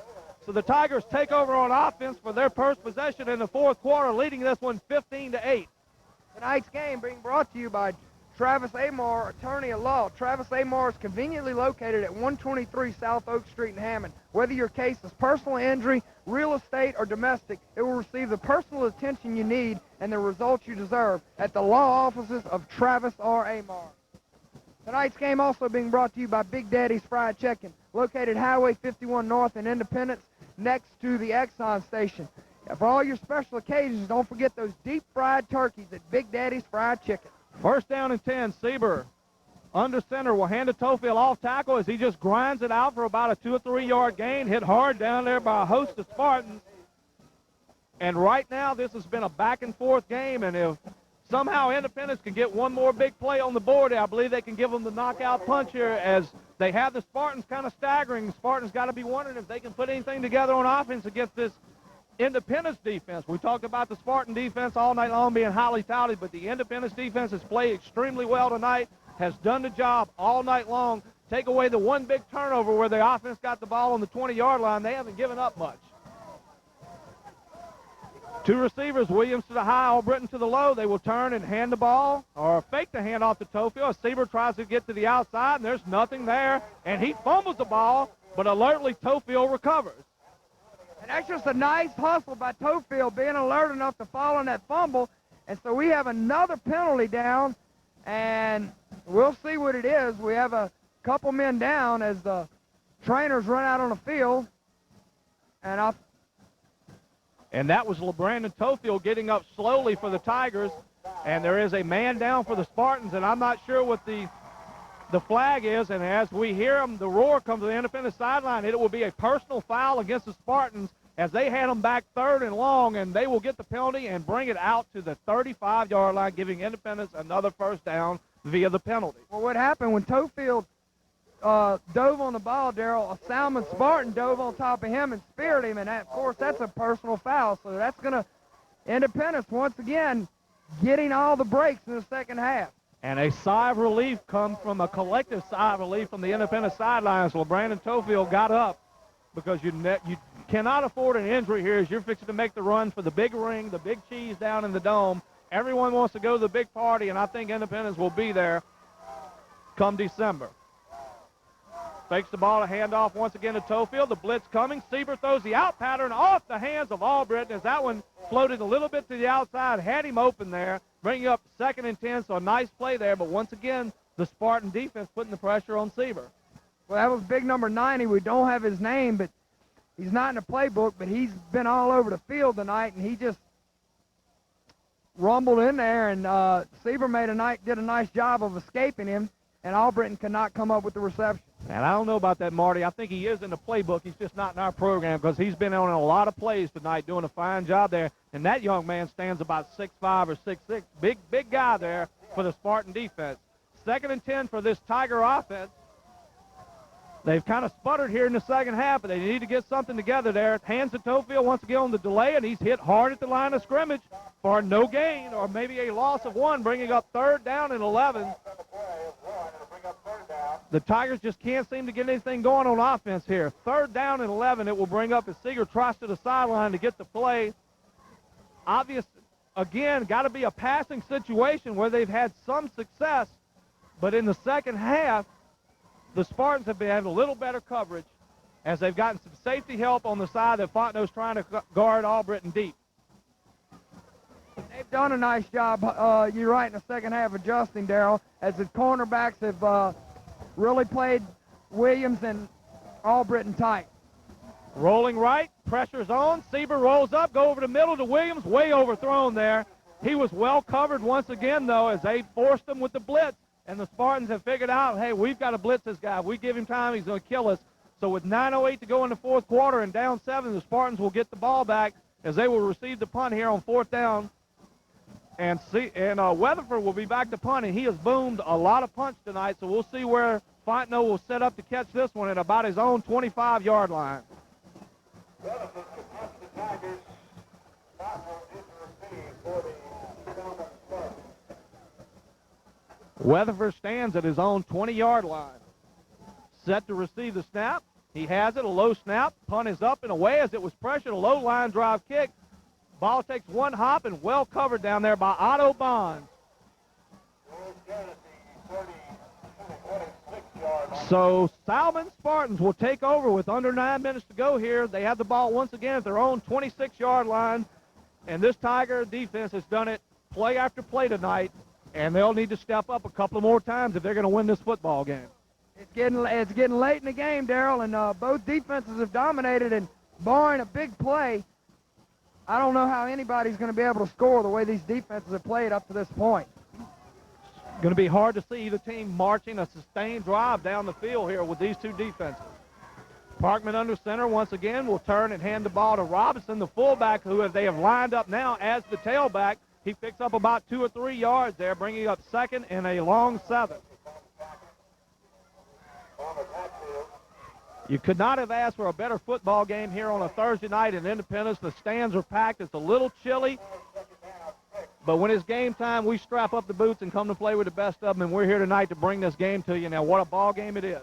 Well, it hadn't been a pretty game from an offensive standpoint, but it's been a great game defensively. If you love defensive football, you got to love this one because that's what it's been, all defense. Parkman hands the ball once again to Robinson. He tries to get to the outside, will be forced down by Otto Bonds, and he will pick up the first down, I believe. It's going to be very, very close. Clock ticking with 8:10 to go here. That's a nice defensive job by Bonds, fighting off a block of Fontenot and making the tackle, stringing it to the outside, letting the sidelines be another defender. And we'd like to remind everybody that if you get an opportunity, go by and thank our sponsors tonight, Hi-Ho Number 1 in Hammond, Travis Amar, attorney at law, Ragusa's Building Supply here in Independence, and also Big Daddy's Fried Chicken. Thank them for helping get this wonderful ball game on the air as we are enjoying it, and I hope you will too as you watch this game later on. And as the wind stiffens up, I'm about to be blown off the top of the press box here. It's going to be hard to put the football in the air, so the Tigers need to step up and play that run defense that they played so well tonight.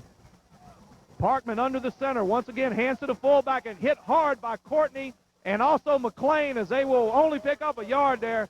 Gang tackling by the Tiger defense, gang tackling at its best there as they have pursued well all night long. They certainly have. It's been a total team effort defensively. You know, it just hadn't been one guy, Darrell. It's been all 11, and you got to tip their hat to the defense of Independence. So second down and about 8 here. Salmen up to the line with closing in on 7 minutes to go in the ball game. They rotate the backs once again.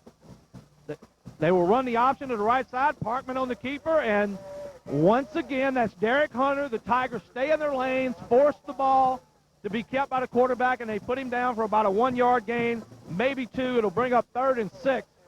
So good job by the Tigers defense one more time. So bring up a crucial 3rd down and 6 as time becomes a factor in this ball game with 6:45 to go and Independence clinging to a 15-8 lead. And so far in the second half, no scoring by either squad. 15-8 was the halftime score. Parkman under center on 3rd and 6. He will drop back looking to pass. Smith coming on the blitz, and Parkman gets away and throws it way out of bounds. And I want to see the call on this one as there was nobody within 20 yards of the pass.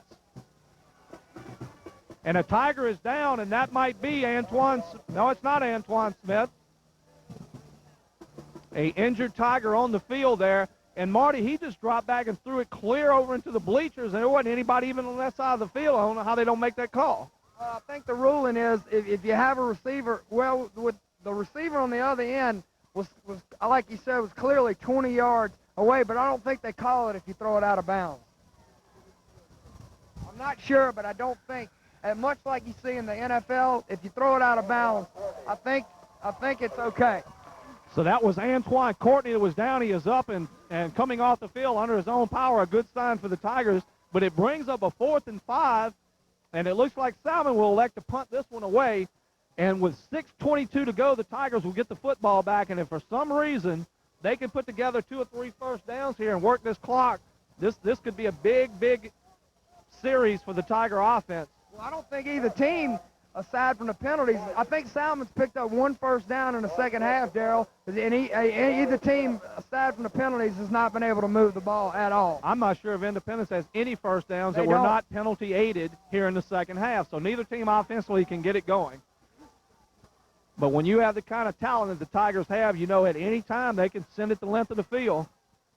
And we're talking about a AAA team playing a 5A team, so Independence is really stepped it up. And, you know, they've just shows how good of a team they have. And they will have the ball first down as the punt rolls dead at the 20-yard line. Number 6 there, I believe that's Devarius Betts there. Just let it roll down as probably he was instructed to, because you don't want to make a crucial mistake here late in this ball game on a turnover. So far, the turnovers have fairly been even. And the difference in this ball game has been the kickoff return by LeBrandon Tofield. Right, they may have shut LeBrandon Tofield down from his running back slot, but they didn't shut him down in the total game as he got it on special teams. They hand the ball off to Tofield once again. He's hit at the line and will only pick up maybe a yard. So this Spartan defense is pretty much stepping up to the call here. With only 6 minutes to go here in the fourth quarter, they have done the job all night long on Tofield, have not let him get outside. He's had a few decent runs, but aside from the big kickoff return, has been relatively quiet. Antron Sieber threw the ball well in the first half, but second half, the Spartans defense have covered the receivers well. They have, and like you say, but it's been a defensive struggle all night long, Darrell. And, you know, you hate to be the dead horse, but that's just the truth of the matter. It's been total defense, and we just can't really talk about the offense other than a big play from Sieber to Albritton. Once again, they hand it to Tofield. He's hit at the line and will be dropped for a 1-yard loss. And right now, Spartans are just coming on all-out blitzes. If they run the ball, they're looking for it. If not, they're coming after the quarterback, because they saw early in the first half you cannot give Antron Sieber time to throw the football. He can put it on the money and has a great arm. Big third down play here on 3rd and 9. Field position game here, but the clock is starting to tick down. There's only 5 minutes to go in this ball game, and the Spartans desperately want to get it back for one more shot at the end zone. And I think both offenses, Darrell, have to be frustrated. They have to be. And then we see Devarius Betts at a wide receiver on the bottom of your screen. Williams at the top as we see Sieber roll out. He's being pressured. Gets it off sidearm and over the head of DiMaggio as they brought the slot man across. And they will be forced to punt the football once again. So this game is going to go down to the wire, and you couldn't ask for a better one here tonight. And it is chilly night here in Tigertown. The Tigers lead at 15-8 with 4:39 to go. They will be punting the ball from their own 20-yard line. Set deep to receive for the Spartans is Fontenot. And Salmen has not done anything offensively tonight except for the one time they got the turnover deep in the Tigers' territory and they punched it in. So it will be the load on the back of the Tiger defense once again to win this football game, as this might be the last effort that the Spartans get on offense on this series with only 4:39 to go. We hadn't seen Kenny Albritton, Darrell. I think he went out what looked like a hamstring injury, and he hadn't been back out since. Either that or cramps, because they were stretching him on the sideline. Weatherford up and away, a booming kick, and it's going to hit and roll, take a great Independence bounce, and Fontenot will get away from it and go dead at the 26-yard line. So far tonight, Quentin Weatherford has done a great job punting the football and has allowed Independence to play the field position game that they seem to be winning here in this second half. And that's what it is. It's been field position in the second half and defense, and thus far, Independence has won that battle. And neither team can give the other team the big knockout blow. The Tigers can't put them out of here, and the Spartans keep hanging around, but they can't make the big play to get back in it. 4:28 to go here in the fourth quarter. Tigers lead at 15-8, a 7-point lead. Should the Spartans go down and score, it'll be interesting to see, do they play for the tie and go to OT, or do they go for 2? Haven't been able to move it all night, but stranger things have happened. The Tiger defense playing extremely well all night long. Parkman turns, hands the ball to, I believe, Kuzan off the right side, picks up about 3 yards, and then knocked down by the Tiger defense. Clock ticking as the Spartans play a little hurry up on offense here. 4:14 to go and counting. Second and a long 6 here for the Spartans in the middle of the field at their own 30-yard line. A lot of time left, 4 minutes to go in this ball game. Parkman under center, taking his time, 3-back set as they're going to roll right, and it's going to be a quarterback keeper.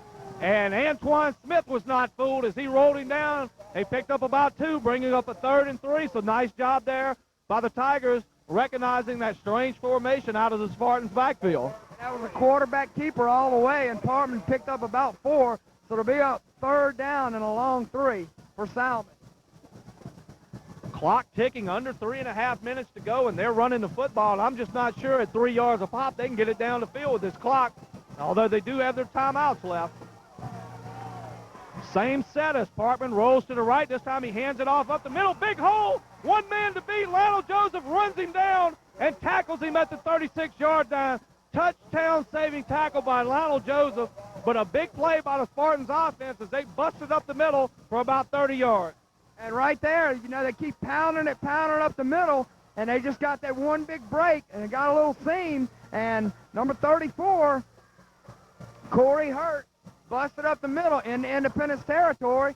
So with 3:09 to go, Salmon's on the move down to the Independence 38-yard line. And that's the first big play the Salmen offense has had tonight, and what a crucial time it came in as there's 3 minutes to go in this ball game. Parkman once again in that 3-back I setup. They hand the ball once again. This time he's hit at the line, bounces off 1, bounces off 2, but not McLean as he holds him down for a 2-yard. And we have 2 Tigers that ran at each other, and McLean is down as he ran into Big Don Drake. And he landed hard on his shoulder, Marty, and we hope for the young man's sake he is not injured. And what a game we got going here with 2:40 to go here in this ball game. Salmen, the ball resting at the Independence 33-yard line. I remember a game a few weeks ago with Kentwood that came down to the wire, and the ball ended up at the half-yard line. Tigers prevailed. Yes, and that was a very exciting one. And, you know, you'd have to say this game's been rather boring, but it's starting to get a little exciting now, Darrell. And you know one thing, you hate to see anybody injured, but this comes at a good time for the Tiger defense. It allows them to take a deep breath and catch their breath here as Salmen is kind of putting them back on their heels on this drive, Marty. Hopefully for our sake, McLean is not injured seriously. You don't want to lose one of your linebackers. You don't want to lose anybody going into the playoffs. And like we talked about, this is a game for bragging rights and for a lot of things, but it doesn't mean anything for the playoffs. So he gets up under his own power. So it looked like he might have just had the wind knocked out of him there. Tigers defense 2nd and 5 here as they try to stop the Spartans with 2:38 and counting to go in this ball game. Once again, the 3, I guess you call it the triple I formation, and hit in the backfield, Antoine Courtney. The big man, we talked about it being a man among boys. He can step up and play with the best of them. And right there, he made a huge play for the Tiger defense, dropping them for a 2-yard loss, bringing up 3rd and a long 6. Somebody forgot to block that young man, and he just shot in there, and he laid a lick on Hurt. And he hurt. What was your prediction for that play? Pain. That was a double entendre. Hurt on Hurt. And here we go now, 3rd and 7, Parkman. The ball rests at the 34-yard line. They turn, he's looking to throw the football, got a man going deep. They swing it to the outside, and he was wide open, and he one-hopped it to him, and that's going to bring up the biggest play of the ball game, 4th down and 7, baby. And the Tiger players are pumping them up. The fans are coming alive, and this could be it. And Salmen will take a timeout to regroup and figure out what to do here. There's 1:44 left to go in the game. This will be 4th and 7, and this is what it's all about. This is the 10th game of the season, playoff preparations, and it's going to come down to this 4th down play. And once again, Darrell, we'd like to thank our sponsors, Travis Amar, attorney at law, Big Daddy's Fried Chicken, Ragusa Brothers Hardware, and Hi-Ho #1 in Hammond. And not only tonight's sponsors, but every sponsor who has sponsored the Tangy Game of the Week this year. Our hats go off to you for helping sponsor high school athletics, get these kids on TV. and let the parents and the grandparents and some of the people that can't come to the game get an opportunity to see these young men, and also the cheerleaders, flag corps, Tigerettes, see them all, as this is what high school athletics is all about right here. Spirit of competition, good, clean, fun, and everyone wants to win, but there can only be one winner and one loser, and right now, if the Tigers can stop them, they'll be that winner. And it's getting loud on this sideline, folks. The fans are rocking. Kurt Michon even jumped 6 inches on the sideline, and what a feat that is. Yeah. 4th down and 7. The Spartans banging heads. They're fired up. They know what this one is all about. They've been there before. Previous state champion a couple of years ago, knocking off John Curtis twice in a row in the Dome, so they know what it's all about. Parkman comes to the line. I backfield, 2 receivers set, 1 comes in motion, and the whistle blows as I think the Tigers called a timeout there. They wanted to see the formation, and they did, and they called timeout. So they'll make them wait one more time for this big play. Well, they wanted to see what Salmen would come out in, and that's just what they did. A smart move by Charles Bagley calling a timeout. And looked like Salmen was going to fake it to Hurt, and Parkman was just going to roll out. He was either going to have the option to run it or pass it. So, great timeout by Independence with 1:43 to go to set their defense. And the fans are clapping. This place is rocking. I even saw Merely Marty bust a move a minute ago, and I got to tell you something, it doesn't happen often. No, it doesn't. And I got to bust a lot of moves as cold as it is up here, Darrell. I've got to be perpetual motion. Perpetual motion. Danny Terrio, he is not, folks, so don't worry about that up here on top of the press box. And a big, big play coming up. And, you know, you watch a game for the whole night, and it's kind of back and forth. Nothing's really happening, and all of a sudden the excitement gets going. The fans are rocking. And now you know why you come out on a Thursday night instead of a Friday night this week to see high school football. And we're better than Tangipahoa Parish, folks. Exciting year, and it's just going to get better. Playoff football is coming, and the playoff atmosphere is here right now on 4th and 7 at the 34-yard line. The Tigers fired up on defense. This could be the ball game, folks. Parkman under center. Kuzan in the backfield. Robinson is your fullback. 2 wide receivers. Surveys the defense. He calls for the ball. He will turn, fakes a handoff. He's going to throw the ball, try to get to the outside. And in and out of the hands of the receiver, covered well by LeBrandon Tofield. And the Tigers take over on offense with 1:37 to go. And that should about do it, Marty, as I don't think the Salmen has but maybe 1 or 2 timeouts left. They can't stop them, and this one should be in the books for the Tigers, barring something unforeseen, a turnover or something, but this should do it. And Independence culminates a 10-0 season with a win here tonight over 5A powerhouse Salmen. And what an impressive victory it is, and it showed something to me as well as a lot of folks. It showed that Independence can play defense, and they can play with 5 big 5A schools, Darrell. They're as good as anybody at any level in the state. And yes, they are, and you got to really feel good about this game if you're the Independence coaching staff, because it's one of them games. It's an iffy deal how you play it, but they came out here and went nose to nose. As Tofield goes off the right side, gets dragged down for about a 1-yard gain, and the clock continues to run as Salmen calls a timeout with 1:30 to go here. But you went toe-to-toe with one of the big-name schools in the state. 5A, we talked about it, one of the big schools, and they've come out here and taken it to them and took their best shot and gave them theirs, and right now they're on top 15-8 with 1:30 to go. And the clock is definitely going to be in their favor, but they're going to have to get a first down here to cement it away, or they may have to punt it away and give one more desperate shot with a few ticks of the clock left. And what this does for Independence, Darrell, it gives them worlds of confidence, showing that they can play with anybody. And well, the best thing about it is if they can come away with this game with a victory, worlds of confidence, yes, but you didn't get anybody hurt. And for these young men, 10-0, and all they want to be is 15-0. They want another shot at Evangel. I don't care what anybody says about University of Evangel. They're loaded, this, that, and the other. Last year, this Tiger team took them to the wire, could have won the ball game, and this year I think they are loaded for bear.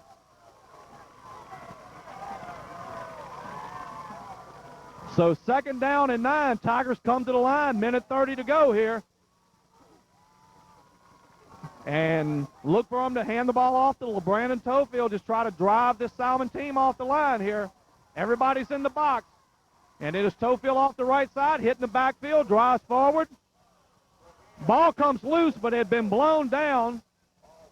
That's number 90, Darrell. We don't have his name, but he's been in on a lot of tackles. And once again, number 90 on the tackle once again. So to bring up about a 3rd and 8 here. Minute 23 to go as Salmen has called timeout once again. I believe that is their last timeout. That is 3 for the second half. So after this play, the clock will tick all the way down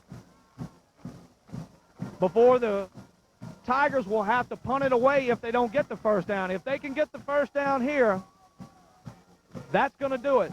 So do you risk throwing a pass and an incompletion and stopping the clock, or you run the football once again and let the clock tick down and punt it away and hope that with this little bit of time left that the Spartans can't do it on offense as your defense has played well all night, and Quentin Weatherford has punted very well tonight, Marty. So what do you do here?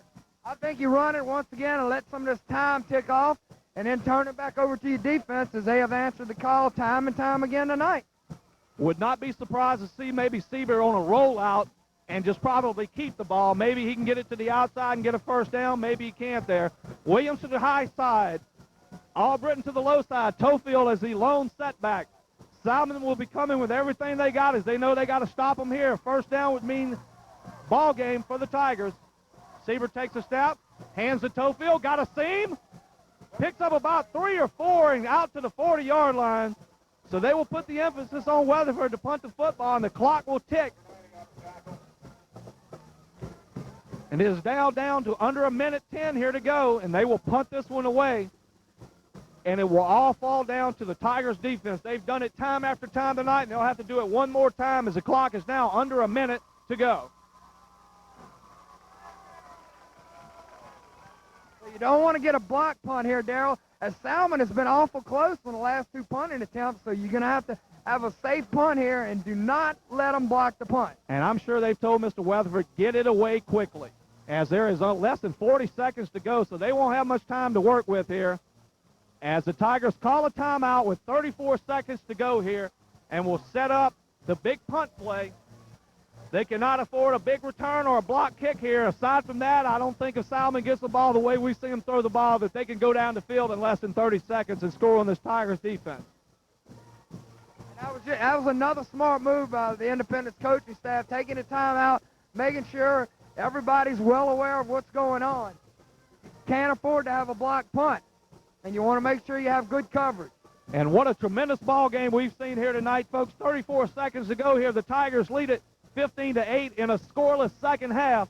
Defense has prevailed tonight, and they talk about defense winning you championships. Both teams have a great defense, so look in the dome maybe to see one or both of these teams there. And it is loud, and there's not a person sitting on this Independence sideline.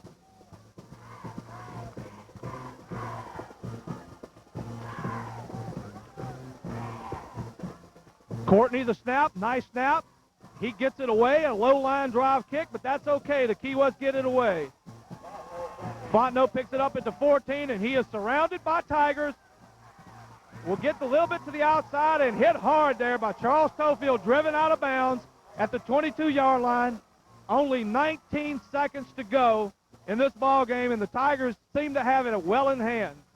And that's the second big lick we've seen by Charles Tofield, Darrell, and he's a little guy, but he hits you with a big hit and a big heart. And right there, not only a big play for Weatherford to get the punt away, but a great long snap by the lineman, Antoine Courtney, who's doing the long snapping for him. Got it there quickly and straight in the belt buckle so he could just get it away quickly. That's a good point, Darrell, because it's very hard for a deep snapper. That's not an easy thing to do. And we've seen him snap some low tonight, but that one he put right on the money when it counted.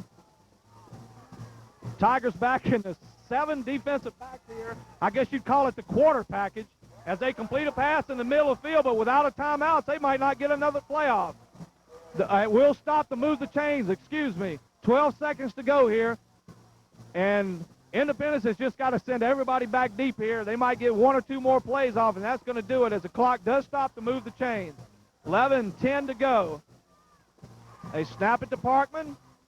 6 seconds, and this is going to be the old Hail Mary, and I don't think he can throw it that far, but he's got a man open, and it is dropped.